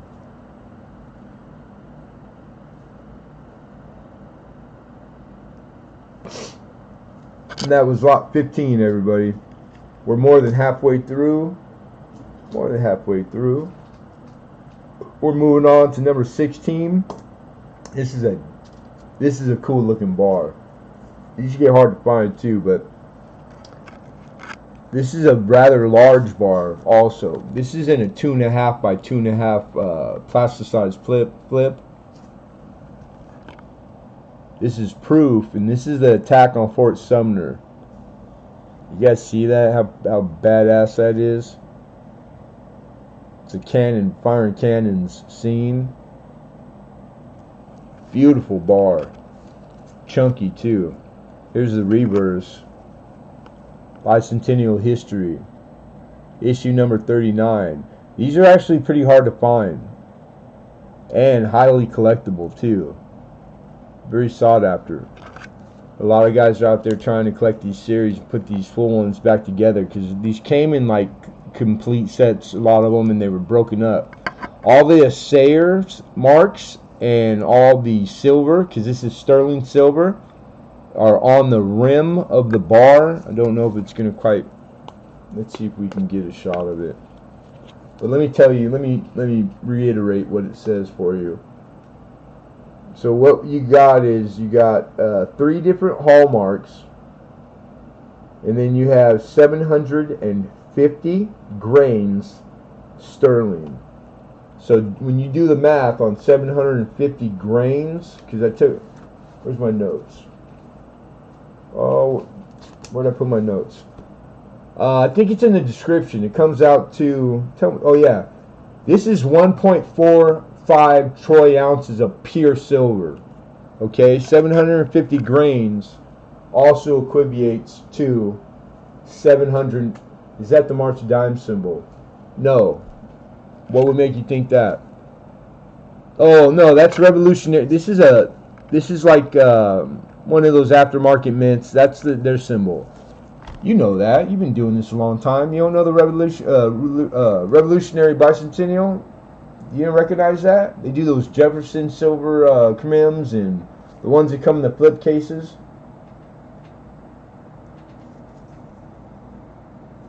5 varieties, no big difference. Right on.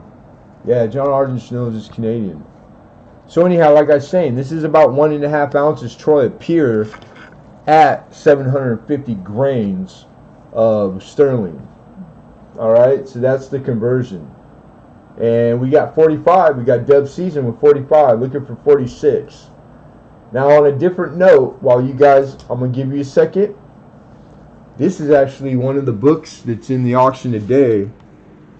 This is from 78. This is a Bowers and Rudy Gallery Fulton collection.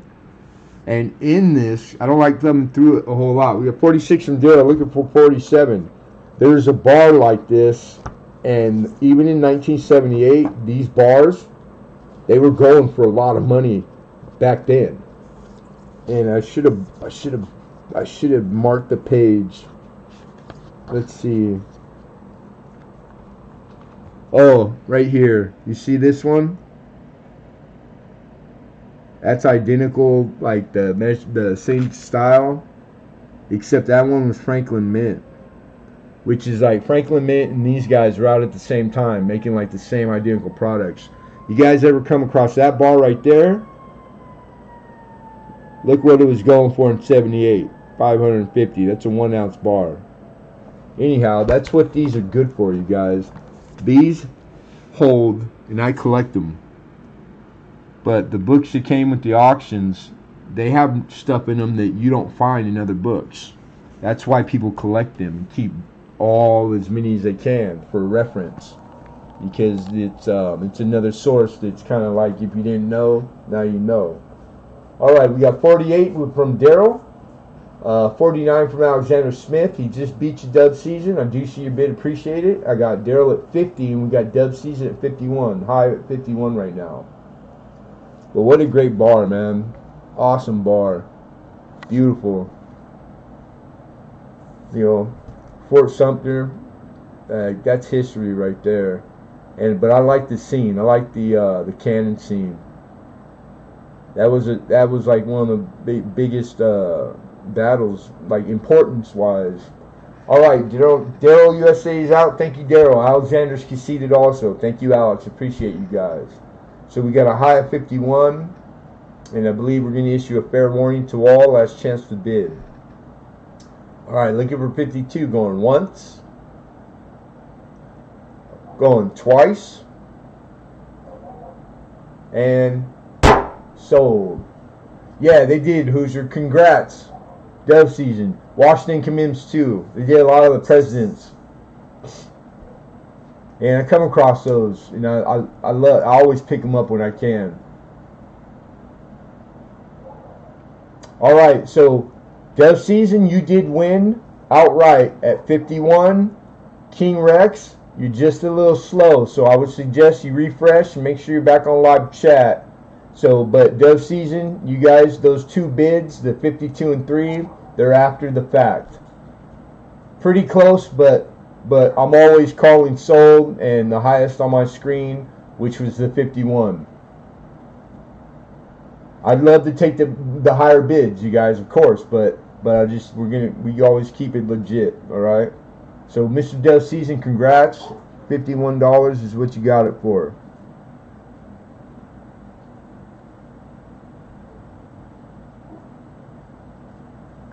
And that was lot 16. All right. Moving on. All right, you guys. This is another coin that I'm asking 45. You can't find too many sold histories, let alone find this coin. They're all very high buy it now prices on eBay. I didn't have time to do the history on the mintage on it, but it's screaming low. But in mint state, I think in mint state these are getting harder to find. So this is a Filipino. This is 1947S Philippines. This is a 50 centavo, and it's the MacArthur Defender and Liberator. And this thing is mint luster, uncirculated, beautiful. That's in a $50 flip, and we need $45 for this coin, for this commemorative. Let me give you the reverse. And this is the S mint. Oh, I'm upside down. Sorry about that. 1947S, 50 centavo.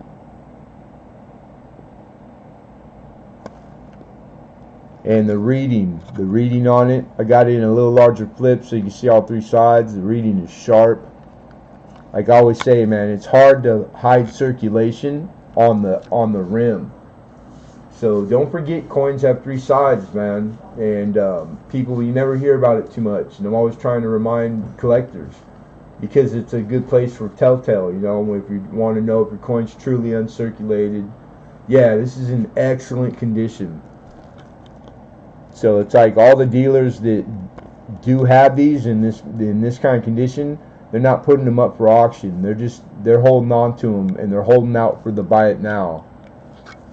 So, and that was through my current, like, that was this week's. I always do my dip in 90% alcohol. Whoa. What we do? What we telling people now for what? What's the question? What is the best way to clean up a coin that is dirty? You always start with water. I would suggest, that's my suggestion. My professional opinion is always start with the warm water and like a soap solution, you know, like just like regular Dawn, you know, dish soap. That's the least abrasive, least harmful, no chemical. Because if it's just dirt like earth, then you usually can get to being able to tell the devices and the date and then stop. You don't clean it farther than that. That's how they do, like Roman coin up to modern. If you have a clad coin, you know it's clad, then it's pretty safe to use like alcohol, because it's not really going to hurt. It'll clean. Or even as far as like, yeah, you can go as far as use distilled water, but really tap water out of your tap, you're fine. Distilled is like, it's just like really clean water, distilled water. It's distilled, you know, like it has a perfect pH. It's not necessary to spend money on water. It's free, man. But there's situations where it's etiquette to clean your coins. It's common practice. Dealers clean all eagles. There ain't an eagle out there that ain't been cleaned, and professionally by professionals dipped, because they come milky. They have milk spot. It's just part of the game. But that's dealer stuff. It's not for the novice or the beginner or even the seasoned collector. Unless you have aspirations to be a dealer, it's stuff that you got to earn and learn down the line. But me, I don't clean my coins because it's not in my repertoire. So I have a good enough source that I don't need to have to know that yet. And I'd be nervous as heck anyways. We got Found and Buried with 45. Do I see 46? Anybody? But yeah, but that would be my honest opinion. Is to start with the least abrasive, which is water, and warm. It'll help break up dirt. A little bit of soap, and you know, and you can't go wrong. If you got like really old copper, then like I've tested and put copper coins in olive oil, and if you soak it, I've soaked the whole batch for a year, weeks, just to test. Forgot about them really, but and it's like the olive oil is not abrasive, and it's okay with the copper, and it worked. It wasn't like a miracle thing, but it somewhat worked, so I can speak to that. Alright, we got 45, everybody looking for 46. Here we go, going once,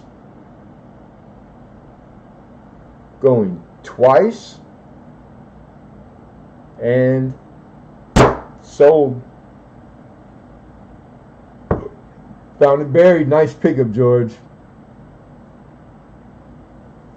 It's a nice addition to anybody's collection right there. Beautiful coin. Hey, man, my face is getting scratchy. I think I need to zip a HO or H2O.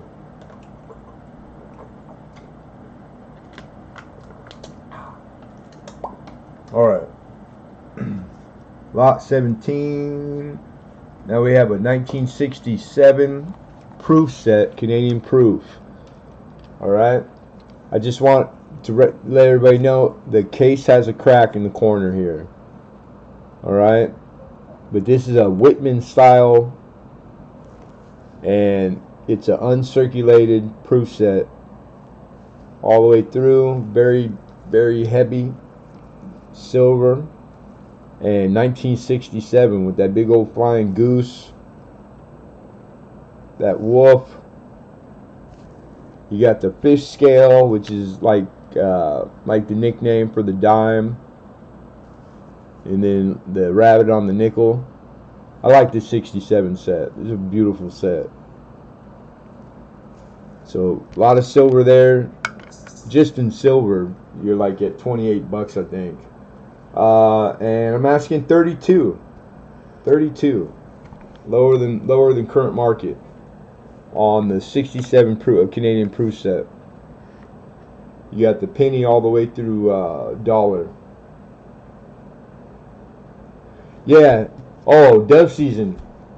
I have almost all the double dyes and on uncirculated. I had a roll of uncirculated of the dove scent, and I hit really well, man. It had like 4 different double dyes in it, and the double bird, the bird's the doubling, a lot of it's the date and the lettering. I have those.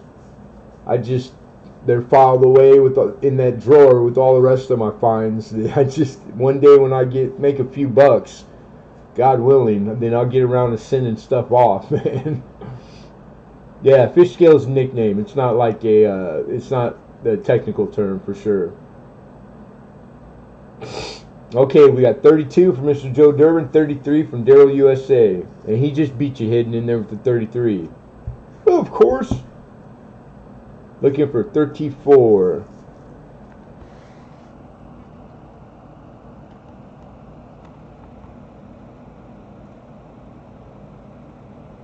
Yeah, I believe so. 80% is the content. So the silver content in the coins are silver. The nickel, I believe, is clad. And, of course, copper on the cent. Miss Flordelina, how are you? Thank you again for my shirt, Mama. I love my shirt. I should have had it on today because it's actually clean. I wore it like 3 times, like quick, to break it in. And, once it gets washed 3 times, then it's like you're good, comfortable. But good to see you, Mama. Don't let that man work you too hard. You could always strike. I can hear an old man go, "Shut up, women." Yeah, George, I don't have time to do that. I'm running an auction here. What are you talking about, man? It's probably you answering my question, and whatever the answer is, I'm okay with. I love you, brother. Does that help? Well, we got 33 high, looking for 34. Joe's out. Thank you, Joe. And I want to take the silence as here we go. All right, final warning, you guys. Last chance to bid, going once, going twice, and we got a last second bid, 34. Mr. George found it buried. I'm not a fan of the snipe. That was a damn good snipe, George. That's about as good as you guys can get it, man. On here, don't forget to refresh everybody often and reselect live chat after you do that. We got Daryl comes back with 35, so we got 35 high, looking for 36, everybody. Looking for 36.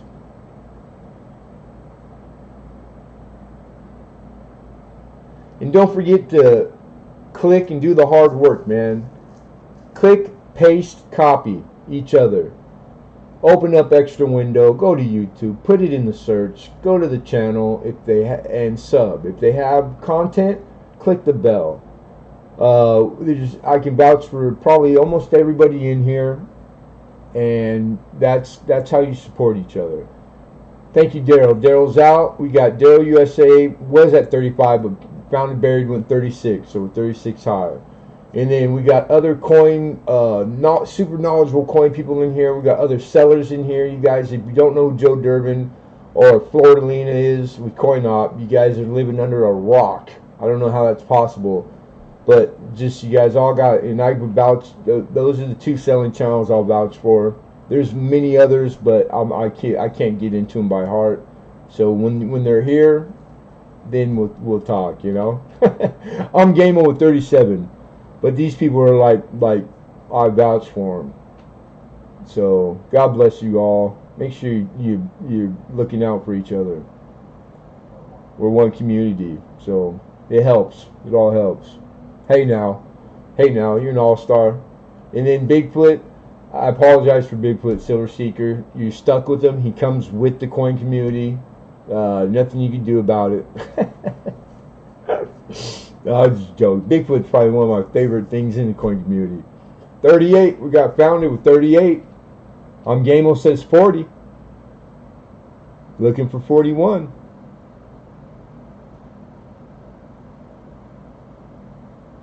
Yeah, my bad, Mama. I probably don't do it enough. But yeah, no problem for Lena. And it's the respect, I respect hard work, just because I'm like old school that way. So I know you and your husband, and I know Joe and his wife, I know you guys put in the work, and with me, that's like, I respect that more than anything, really. So, and the genuine, you know, like being real people, just blue collar, blue class, man, that's my kind of class.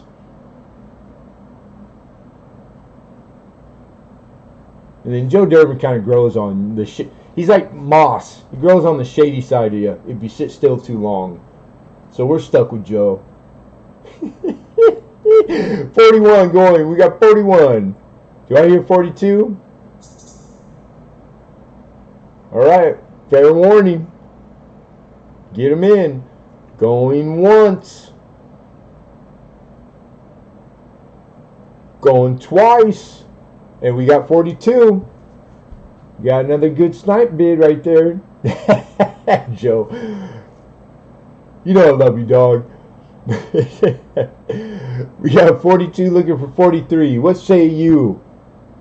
Enough of this sniping business. Get the bids in. Where you at, George? You in for 42? I mean 43, or you not?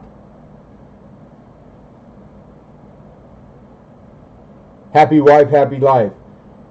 God, maybe one day. I thought I was good at it, but 23 years to find out I'm just not good at it. I wanted to be a happy wife maker. I wasn't good at it, I guess. I tried. I promise. We got 43 from Found and Buried, looking for 44. Yeah, I wouldn't say that, Leakin. Not for me. I'd just say no wife, content life right now. I'm much better with the better half, man. Much better. Anyhow, I don't want to talk about it. 43. Going once. Thank you, Gamo. Gamo's out. Going twice. And sold for 43. Mr. George. We got you, Big George. Found and buried. Congrats.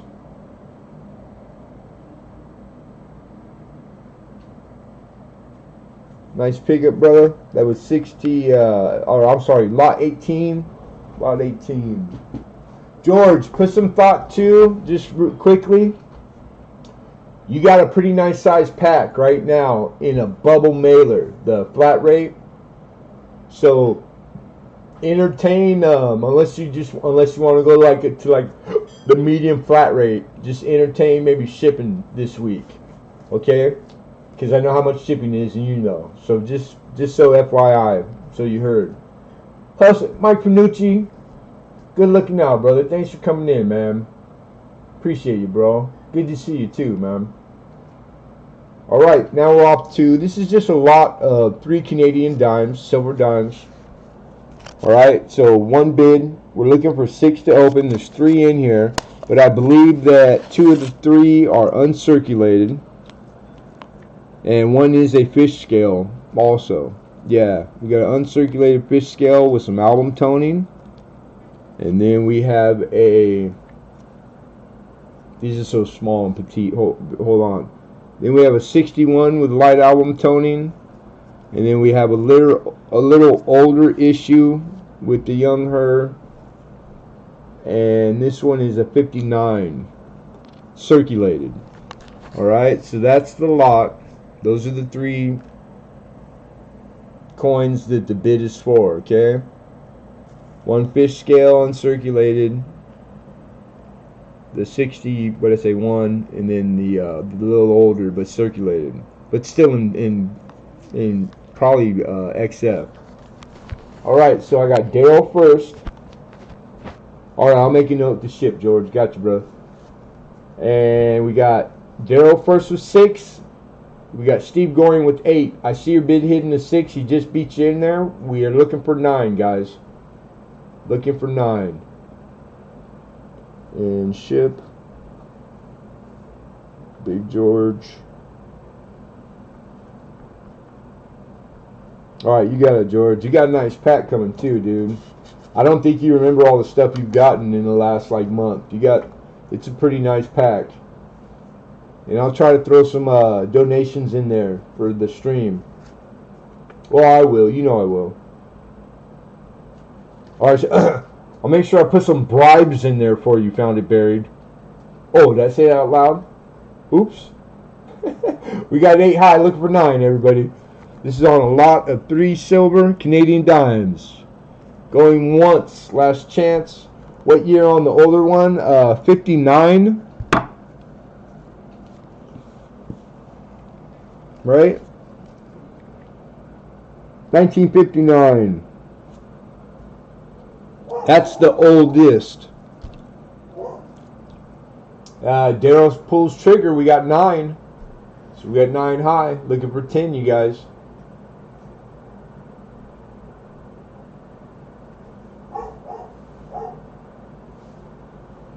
And thank you, Steve Goring. Steve Goring's out. Alright, fair warning all. We got 9 high. Last chance. And Hidden's out too. Thank you, Hidden. Alright, going once. Going twice. Sold. I got Daryl USA for 9 high. Congrats, Daryl.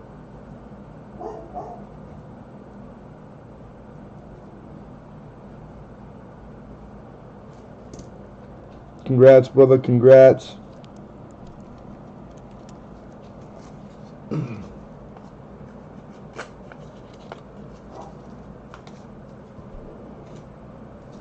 That was lot 19. We're only 5 away, guys, from the giveaway. We're on lot 20. And this is a lot of 3 again. Except these are Canadian quarters. I'm looking for 15 to open. These are silver Canadian quarters, so 80%ers. But again, we got 2 that are uncirculated and 1 older circulated. Alright, so we got the one that came out of a proof set, which is the 67. Some album toning, so getting these all at one time. I'm assuming this one, the reading, I could feel it through my thick gloves, man, how sharp it is. So this thing has never seen daylight. And this is a 1966. So this is a mint state 66 right there. And then the older one that's circulated, let's see what year we got. And we do have opening bid at 15 from Mr. Argent. Is a 1953. So I don't know if it's a better year by heart, mintage wise, but 1953. And nice condition. Doesn't have the luster. Original services. It hasn't been cleaned. And the detail, it's still good looking. I'd say XF, high XF. Nice reading. Yeah, it's sharp. So all three. We got 15 from John Argent, looking for 16. Anybody for 16?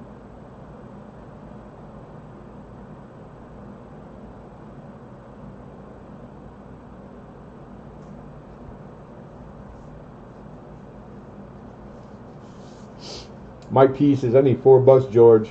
You better PayPal it. Tell him, Mike. One thing you never welch on, is a bet. I don't know if you guys made a bet. I'm assuming. I'm probably eavesdropping right now. But you always pay your debts, man. That's all a guy's got is his word. Especially amongst us degenerate gamblers. Shout out degenerate gamblers. Yeah. I'm joking, man. I'm joking. Alright, anybody for 16? You getting these from Melt, John Argent. He's stealing these bad boys. Alright, everybody. Fair warning. Going once. Going twice. And sold. Congrats. John Argent. Nice pickup, my friend. You can't get them for better than that. Especially uncirculated.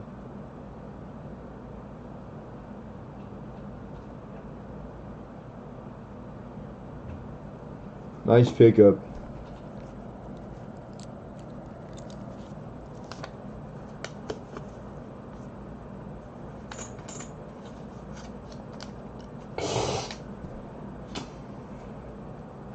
Alright, moving right along. Lot 20.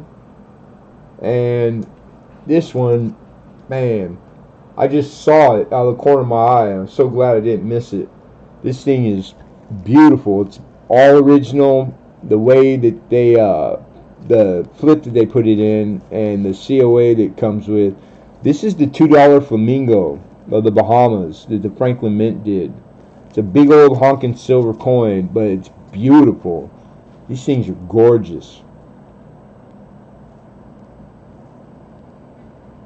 There we go.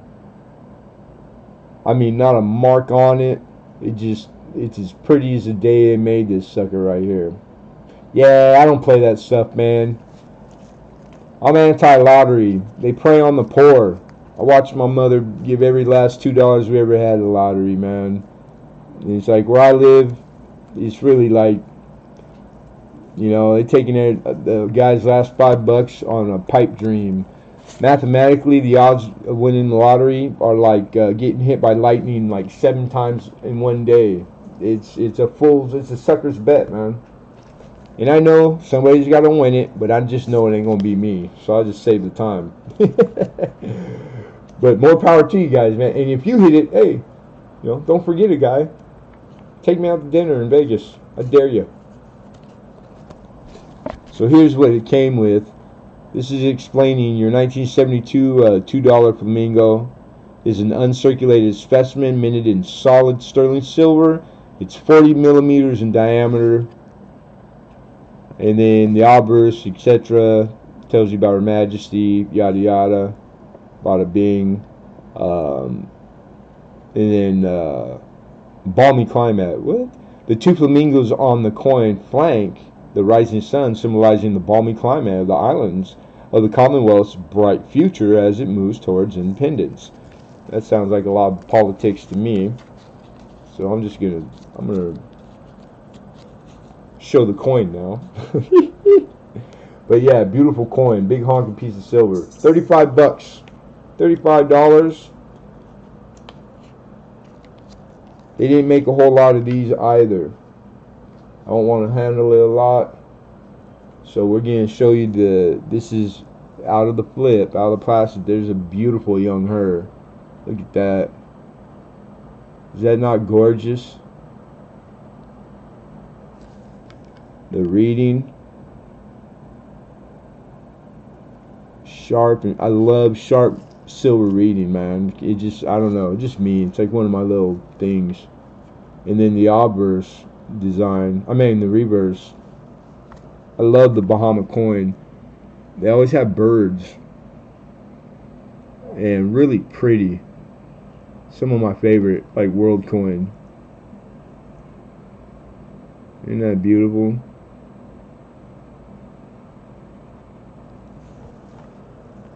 Alright, I'm gonna get this back in the flip. Anybody? Nobody?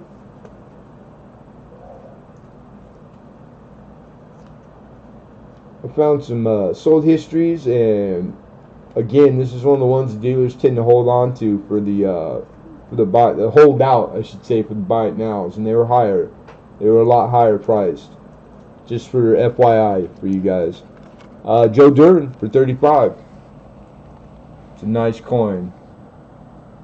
It's a big old honking piece of silver that's never seen daylight. You gotta love that. That Joe. Yeah, shit, yeah. Excuse my language, but yeah. What? Like I'm seeing, like, if you could get the I don't even know how you do the bells, man, but yeah, to get so you see what they are, flamingos, or maybe the bottom half. Yeah, I think that'd be a badass bell, right? Pretty cool. What a great idea. Joe's an artisan, you guys. If you don't know Joe Durbin, he makes these things from scratch with his own two hands. He's an artisan.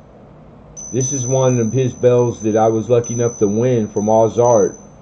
And you hear that? That's silver, baby. Silver. Yeah. So one of my Joe Durbin treasures. And I think I love the bell, Joe, but that'll always hold a special place in my heart right there. The Lincoln Central carving you made looks just like him too. Or the waffled quarter that's in there that you sent me. I keep everything, man. I try to keep everything. God bless Joe Durbin. Alright, here we go, man. 35. Fair warning, everybody. You got the sound up too loud.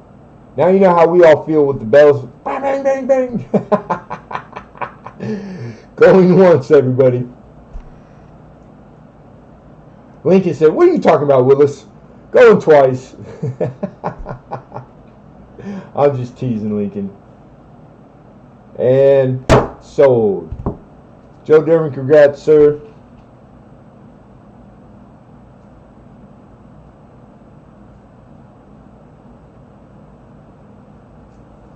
Nice pickup, nice pickup. Alright, that was lot 21. Alright, lot 22 is the other gold coin that we have. Now, this coin is 14 karat gold, but it weighs 3.11 gram. So, because of that, its pure gold melt rate is like it's over $105 worth of pure gold. But I have the original COA and the original everything packaging that it came in. They only make, like, they do this every year, but they only do 9,999 of each. This one is number 01435, so this is 1,435th out of the roughly 10,000. They only make 10,000. All right. This is the COA telling you all the particulars. So 14 karat is actually like 0.585. That's your content gold. There's your weight, your millimeter, how many pieces were made. And then this one is Franklin Roosevelt, like commemorative. And I love these because they always give a summary, like really nice summaries. But it's on a $50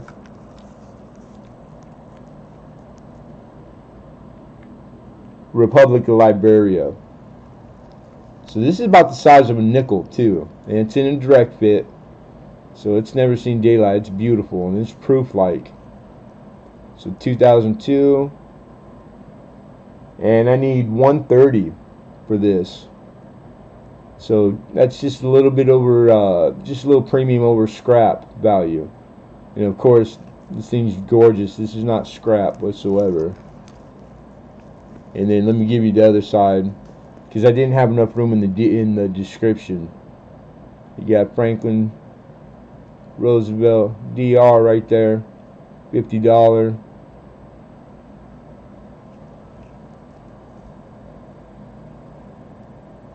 Some scuffing on the, and it's from like holster wear from the plastic direct bit being slid in and out. So that's what you're seeing when you see that little faint spots on his nose and whatnot. That's all that is. But well over a gram of pure gold right there. And a very collectible series too. Yeah. Like I said, you'll never see me bringing a Goddins unless somebody asks for it specifically. You know, serious buyer. Because I get roll Goddins if you need them. But fractional, if it's in the $100 range, that's about, you know, depending on how the week before goes, that's about all you guys will ever stand to see for me. Unless, you know, you never know. Things happen. Down the road could get bigger, but we're just trying to do our thing. That's all. No more, no less. 130. Anybody in for 130? All right, $100 bills are hard to shelf around here. I want to go live right now. I'm gonna knock the starting down because it would be a big help. If anybody's in for 120, I'll knock $10 off. That's because of the spot price today. I can't go lower than that. That's only like $10 to $15 over scrap price. So if anybody's in for $120, I would entertain 120 as a opening bid. But I can't go lower than that. I can sell it back to my guy.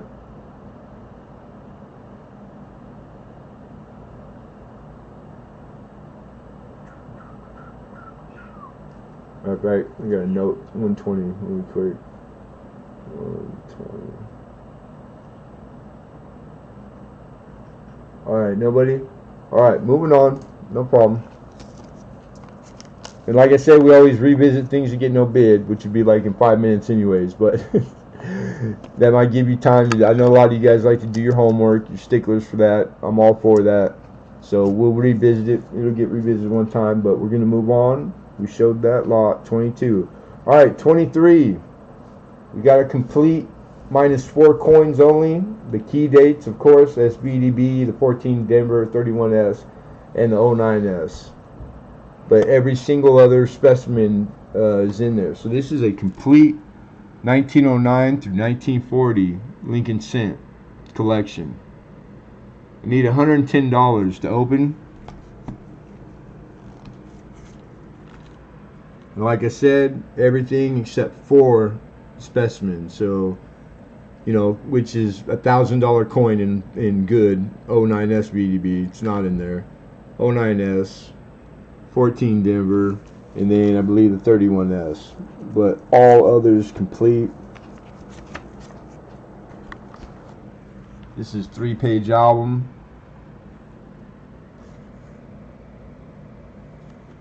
So your 10S, all your S mints, all the early D and S. There's still a lot of value, a lot of $20 pennies in here. Easy. Then of course the grades get much better as the older they get. So that screams to, you know, like it's pretty legit. I didn't really scrutinize it very much. Didn't have the time,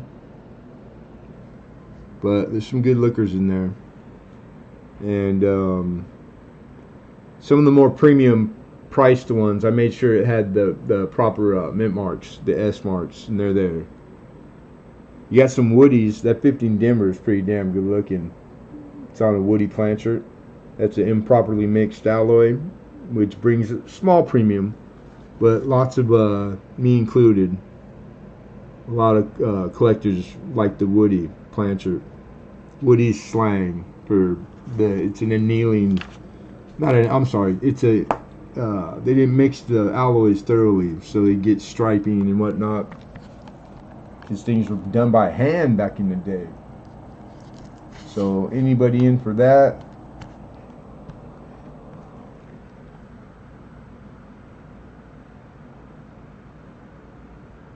Yeah, right, Lincoln?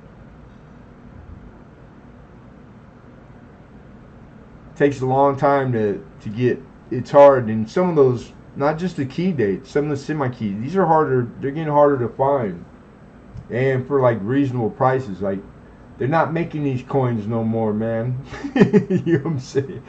Like, people have to understand, like, you know, yeah, they're out there to be had, but they're getting less. Coin collecting gets more popular. Then you start to get, like, the pool coin that we have, all of us as coin collectors to pull from. They're all a diminishing number of choice because they're all not being ever made again. They only minted a 1823 cap bus in 1823. They only made it 1909 and 1909, etc. So, and then you got to put in the plus or minus for the loss of the stuff that's destroyed, accidentally or not. Big part of that was silver coinage, you know. So it's like, yeah, it's and there's man, that's a testament to accomplishing 3 times. I know coin collectors that told me they've been doing it 40 years and they've never finished a wheat collection. One only needs the BDB and the D. Right on, Steve Gorin. Yeah, I assume the SVG. Right on. Yeah, see, Lincoln said it took him 51 years to get the first one done. Yep. So that's an accomplishment. I don't know if I'll ever. Alright, no one? Alright, moving on, you guys. Moving on. We showed it. That was 23. Alright, we got 2 blocks left. And then the giveaway. Yeah, they're all doable, George. Just when you're serious, because you're talking not a $10 coin now, you're getting into like a $100 coin. But yeah, 09S is a doable thing. All right, here's one of my pride and joys. This is a bragging rights type of thing. This is the Walter Breen Complete Encyclopedia of U.S. and Colonial Coin. Now these are out there to be had. They're getting harder to find. Walter Breen is like one of the geniuses of coin collecting, and this is like, it's also known as the Bible. Well, the reason I say bragging rights, because this is a $100 book by itself all day, but mine is a signed copy, and this was when he first finished this book and had them to let out. He let the first 40 of these out at the Long Beach show in 1988. This is the 40th copy of this book, the first 40. This is number 40 of the first of these that he let out and he signed. So we got a Walter Breen, and he dated it and put Long Beach show on there, 9/30/88. Awesome. Number 40, like he couldn't have signed it in a better way. So that's kind of the bragging rights part right there. Condition wise, I have used it and been through it a few times. So it's not in the 100% mint condition, but it's in usable condition, and it's fine. It's got a little crack here in the binding on the inside right there, but it's still got its original dust cover, which I've never taken off, and everything else looks to be in pristine condition. I don't use it very often, just because I have, like, more so the books per what I'm looking for. I buy a lot of books, reference books. So I'm looking for a $100 bill, which is that's what they go for, not signed. Anybody in for 100 for the Bible? For the signed Bible.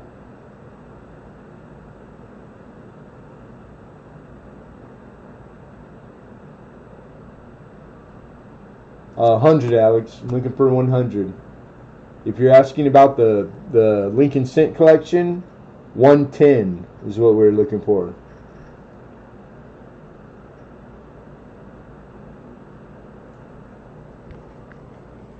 This is a honking book. There's my hand, my huge hand. So you can tell, I mean, like, it's 2 inches thick. This has information in here that you can't find. Oh my God, I can't believe the information in this thing. It's that's why they call it the Bible. Walter Breen was like, he was a savant when it came to coins. And like he says, 4,000 illustrations. It's one of the best reference books. It really is. Pretty dynamite.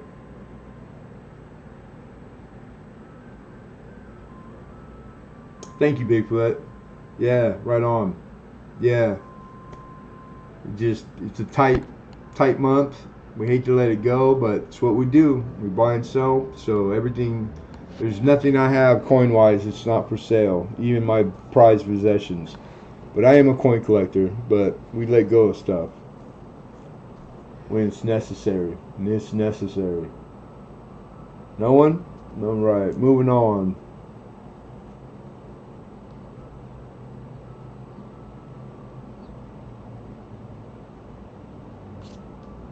We're just about to revisit it, Alex, right now, shortly. You didn't miss nothing. Nobody bid.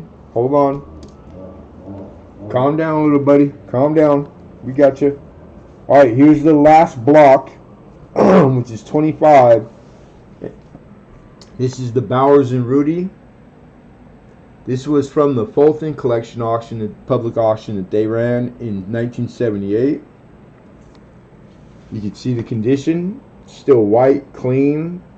I've been through it a few times, but that's about it. All original. It still even has its pull-out insert where you could do mail bid. Isn't that cool? So as original as it came. This has information in it that you can't find except in here on coins, because that was the last time they came up for auction. That's what these are good for, you guys. These auction catalogs are highly collected, sought after, and valuable. Some of them are super valuable. So I'm only looking for 25. This is one of the nicer ones I have, but I have a lot of them. But I only have one of these. But time to go to somebody else to be the keeper.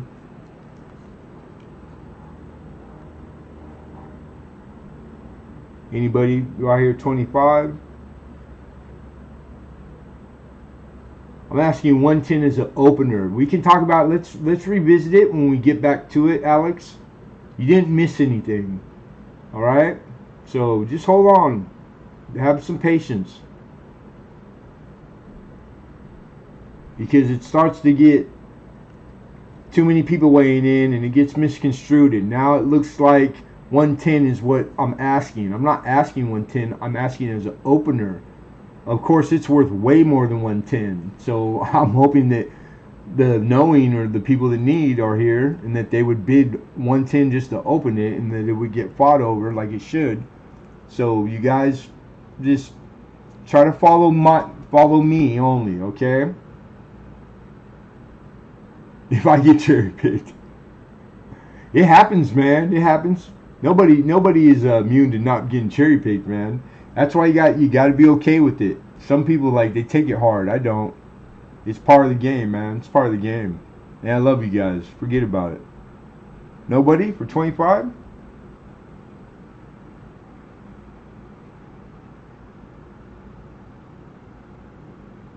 All right. Ouch.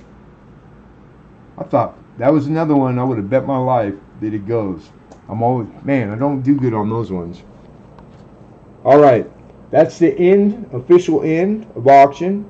We only have 4 things to revisit that didn't get a bid. All right, so we're just going to go back. Now, hardy har. We're going to go back and revisit them really quickly. Because we've already done the description, everyone, you need to keep up. If there's anything that you want entertaining, I just need you to type in the money amount that I say I'm asking as the opener. And because we're going to go through them in the order that they had came through. So we're going to revisit block 13 first. And once we do the revisiting, then we'll go to the giveaway, okay? That was lot 13 is a roll of 1930, goods to better. These are all D-mints and S-mint wheat cents, a full roll. These are unsearched for RPM or anything. And that's my word. This is a roll put together by me through many purchases of albums. Alright? $40 is what we're looking at as the opener.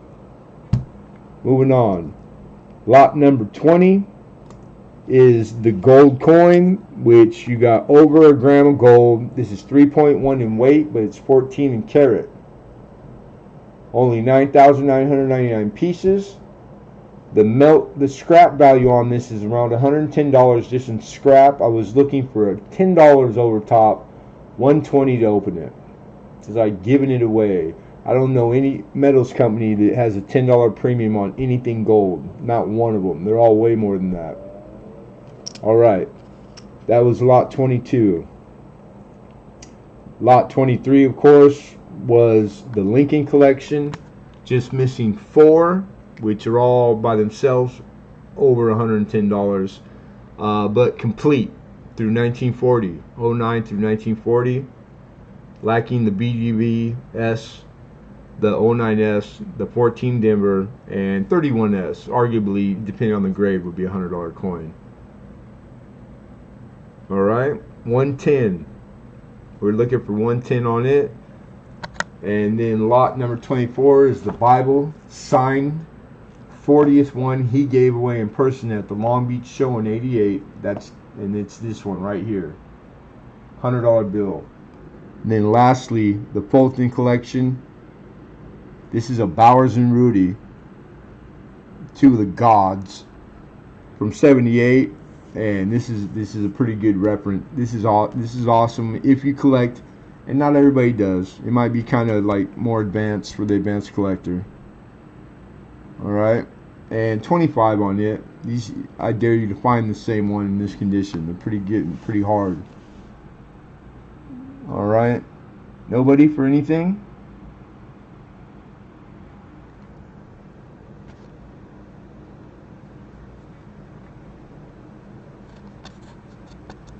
Alright.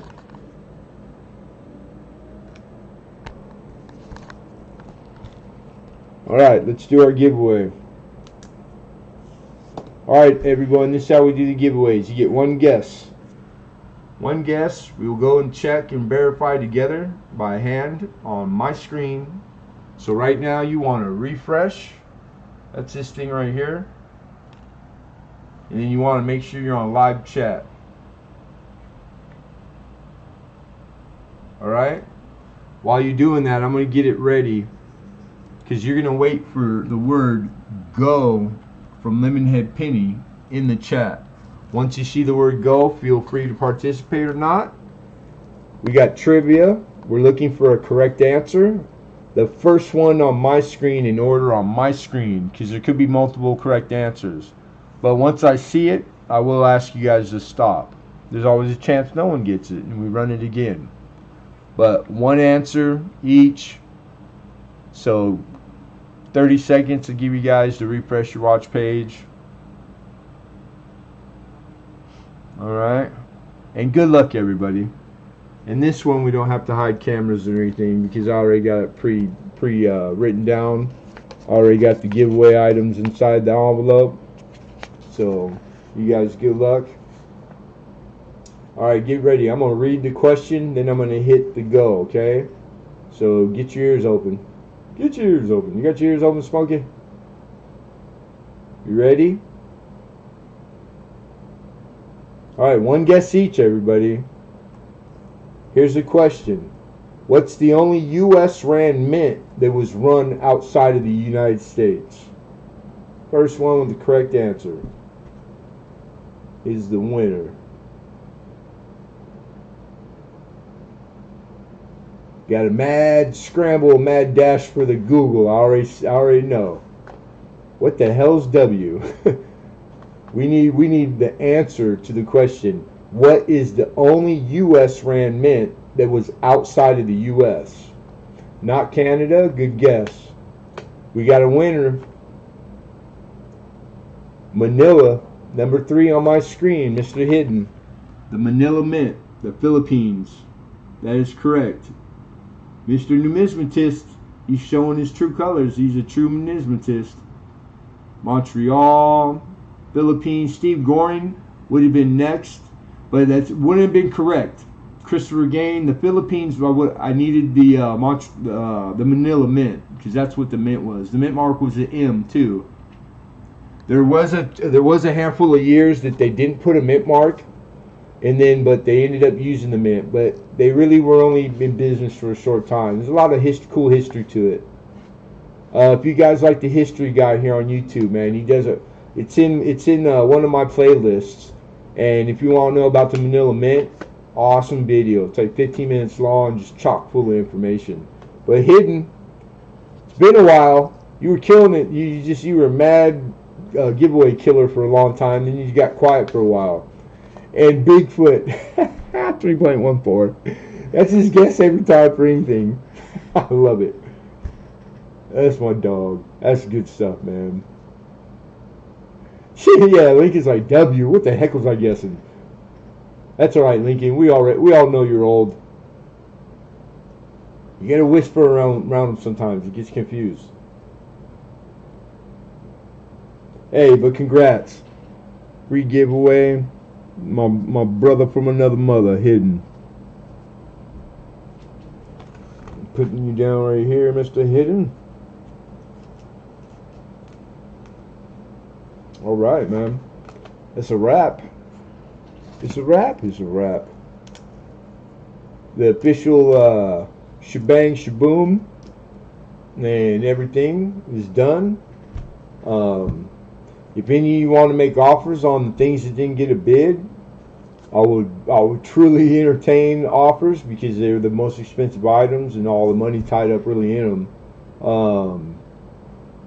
But only if you can, you know. I always tell you guys, don't get yourself in a bind with your hobby, spending on your hobby. Never. It's a hobby, so do it responsibly. Montreal was the private that made them camel toe counterfeit toonies. Cool. I knew I had no idea. Diamondback said, I knew I had no idea. Hidden says, that's what's up. That is what's up. What do you have that didn't get a bid on, Christopher? Again, I got a gold coin. I got a Lincoln set that is missing only 4, complete through 40, but the SVDB, the 14D, the 09S, roll of 30S Wheatman Wheaties that are DNS mint marks that I did not search. These are stripped from albums. I put together rolls in decades, and I just timed as a permit, so I could truly say that you stand to find RPMs or whatever there is to be found on 30s with DNS mint marks. Nice roll. Then one of my bragging rights babies that I've had for a while. This is a signed. It was the 40th edition that Walter Breen himself gave out at the Long Beach show in '88, and it is signatured and numbered. The Bible, the Walter Breen Encyclopedia. And then the Fulton collection, Bowers and Rudy, one of the from '78. Pretty cool reference. And 14 karat, 3.1. So over a gram of pure gold. And it's the 2020 $50 Republic of Liberia. Pretty cool coin. Hey, thank you, Joe. Appreciate you, brother. And then that's it. 1, 2, 3, 4, just 5 things.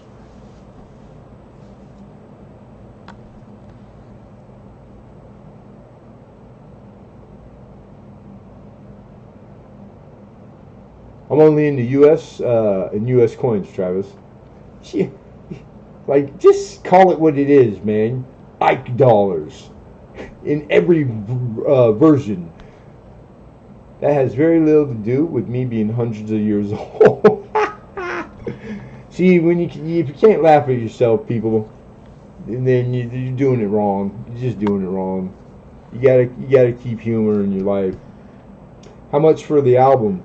Looking for 110 to start. So if you were to entertain that and you put 110 in the chat right now, then we are on final call. Just to be fair, and it's last call. We run it. Hey, Steve Goring, good to see you, man, and thanks for coming in. Good to see you too. You take care, brother. Likewise. Oh, Lincoln probably has the market cornered on Ike dollars. I bet the sheer amount of Ike dollars that he possesses and owns, and varieties and all the things that are to be found, like, I'll bet you that it'd be hard sought to find a dealer that could have a comparable collection, man. That'd be my guess, my opinion. Right on, bro. Yeah, these are all circulated. I checked, like, the you know, it's full of $20 Wheaties. I checked the premium, like, you know, the 10S, the more premium ones, to make sure that they had their mint marks and that they were proper, because I know a lot of fakes. And then some Wheaties, some Woodies, and then of course it just gets a little better quality as they get older. 28D has some red brown to it, pretty nice specimen. The 32 is a nice red. So, you know, there's some good nice coin in here, but it's complete. Nice start if no one's just starting the Wheaties, or if they want to put together a second or extra collection, or, you know, to buy for the grandkids, whatever. I think it would fill a lot of different things, you know, as far as that's said. But yeah, definitely circulated. God, if I had some uncirculated in anyone on the first page, it'd be a way over $100 bill, right? Just, I'll put it this way: I'm a dealer. I'm just being honest. It's appropriate. It's a more than fair starting price. So that's my word. You know, are you gonna find gold in there? I didn't search it for any variety because it just time doesn't permit. Yeah, no problem. I hear you. Everybody has their prices, etc. So yeah, no problem, Chris. I appreciate you just asking and entertaining it. So yeah, no problem. 700 years ago. So before we get off, everybody, and thank you everybody for coming. And if you can, be so inclined to hit a like or a dislike, I appreciate it. And leave a comment if there's anything you'd like to see or done differently. Like, we're open to suggestions always. And but if there's any coin question or any question for me right now, feel free to shoot it in, and we'll try to address it right now for you.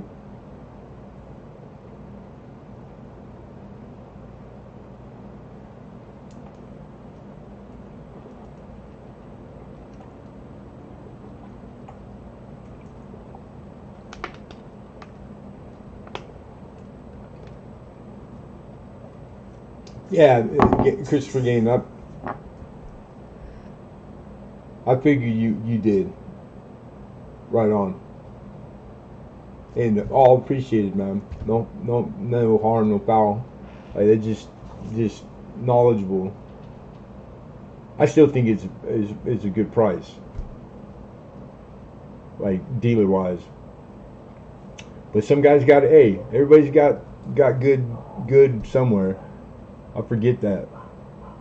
Check your email. Okay, George, I'm going in the email. darn it. This guy is just going to stop me in my live stream and go, no, I'm more important than everybody else. Right now before I have a stroke. I don't want you to die, George, so I'm going right now.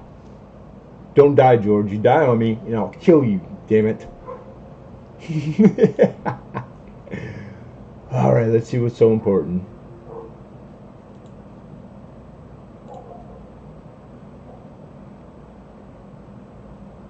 Okay, I assume that. I even said it out loud. That's it? That's all you sent me for? Just suck a fish. You happy, George? You happy now?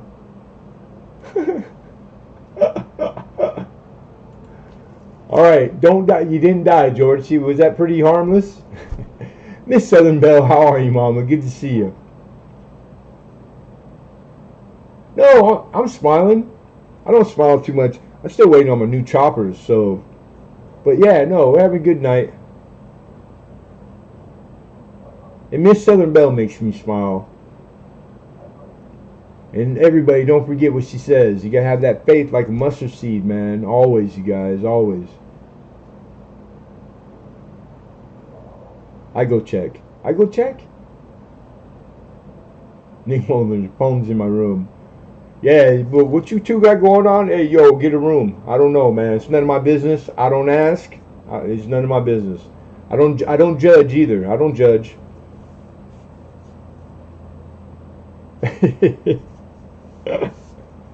Hey, likewise, man. Again, thanks for coming, Christopher. Again, be well. Be well. Oh, I got pinched. Dang, something pinched. Ha ha. Dang it. Oh. Yeah, I heard something pop. Alright. There's two. Not happy yet.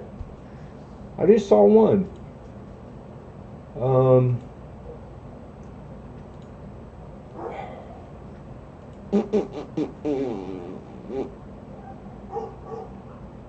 Alright. Nah, George, I only got one. You replied.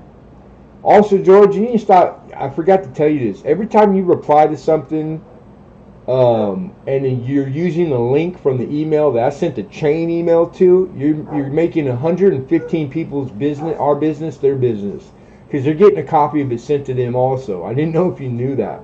You want to do a new, fresh email from scratch when it's something personal or business. I don't know if you knew that, brother. No, that's all I got, George. So I don't know. You never go to spam. You're not in spam. So yeah. Sorry, my brother. I don't know what you're talking about, Willis. I have no idea what you're talking about, Willis. Clay 37, good to see you, Clay. What's going on? Missed you tonight. Don't forget to hit the like on the way out. Alright, so anybody? Anything?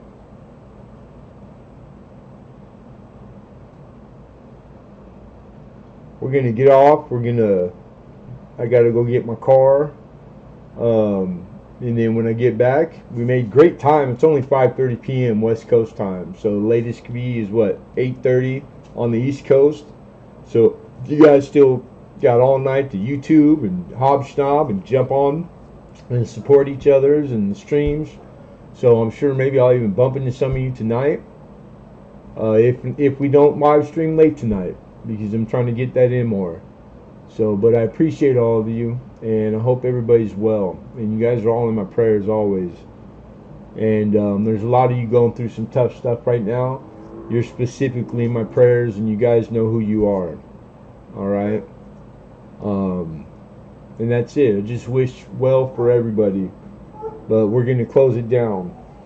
And I'll go back again, George, and check. So send something right now, okay? Mike Panucci, I'm praying to the lotto gods, man. Hit that sucker. I dare you. I dare you to hit it. Hit that Mega Millions. All right. Real quick, one last story. You guys, one last story. Speaking of hitting the lottery here in California, I know a dude personally that hit the lotto. This is a true story. All my children's lives on my life, okay? the bar I drank in at the time every day, I went every day after work. Every time I was there, it was like a construction guy bar. You know, all those guys that were construction. Well, one of the dudes that was always there was down on his luck. He used to drive a water truck, and he was like sleeping in the park. So we always looked out, and I buy this guy drinks every time I was there. Always looked out for him. But he was kind of an acquired taste, you know. He rubbed some people wrong, but I just felt bad for him. So we're sitting there, and there was a day where I think my wife had kind of like gotten on me, and she wasn't typical of her. My own guilt. It's a Friday, and I don't go. The first time I don't go after work. And this is how it was told to me. There was no cabinet maker, German cabinet maker. His name was Oli.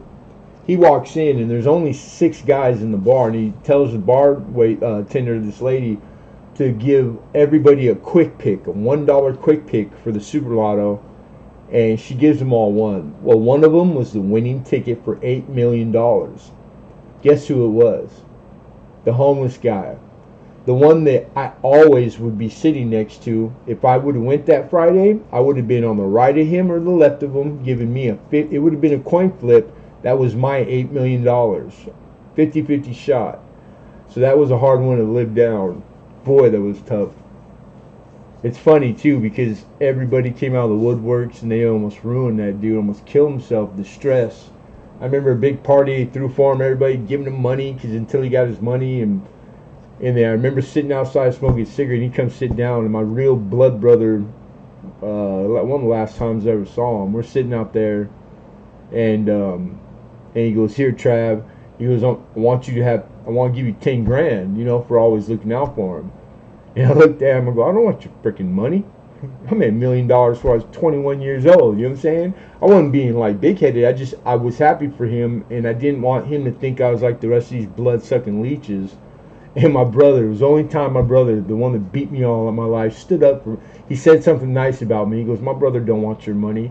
And it was a compliment from my older brother. Like, I heard that, and that was more, I was so grateful I heard that from my older brother. Crazy story. So anyhow, that's my lottery story. And I miss my brother. Alright, I'm getting off, guys. Be blessed, everybody. Be nice to each other. Be kind, because it's manly to be kind and honest. You know, if you're in the dares and being, you know, like I was always, everything was a fight and a dare. I dare you to be manly, you men, and I dare you to be kind to each other and not judgmental and righteous, and take the road harder traveled, you know, least traveled, and you find out more about yourself, you know, and it's good stuff to be found out. So anyhow, God bless you all, and good night. Good night, everybody, and thank you again, always.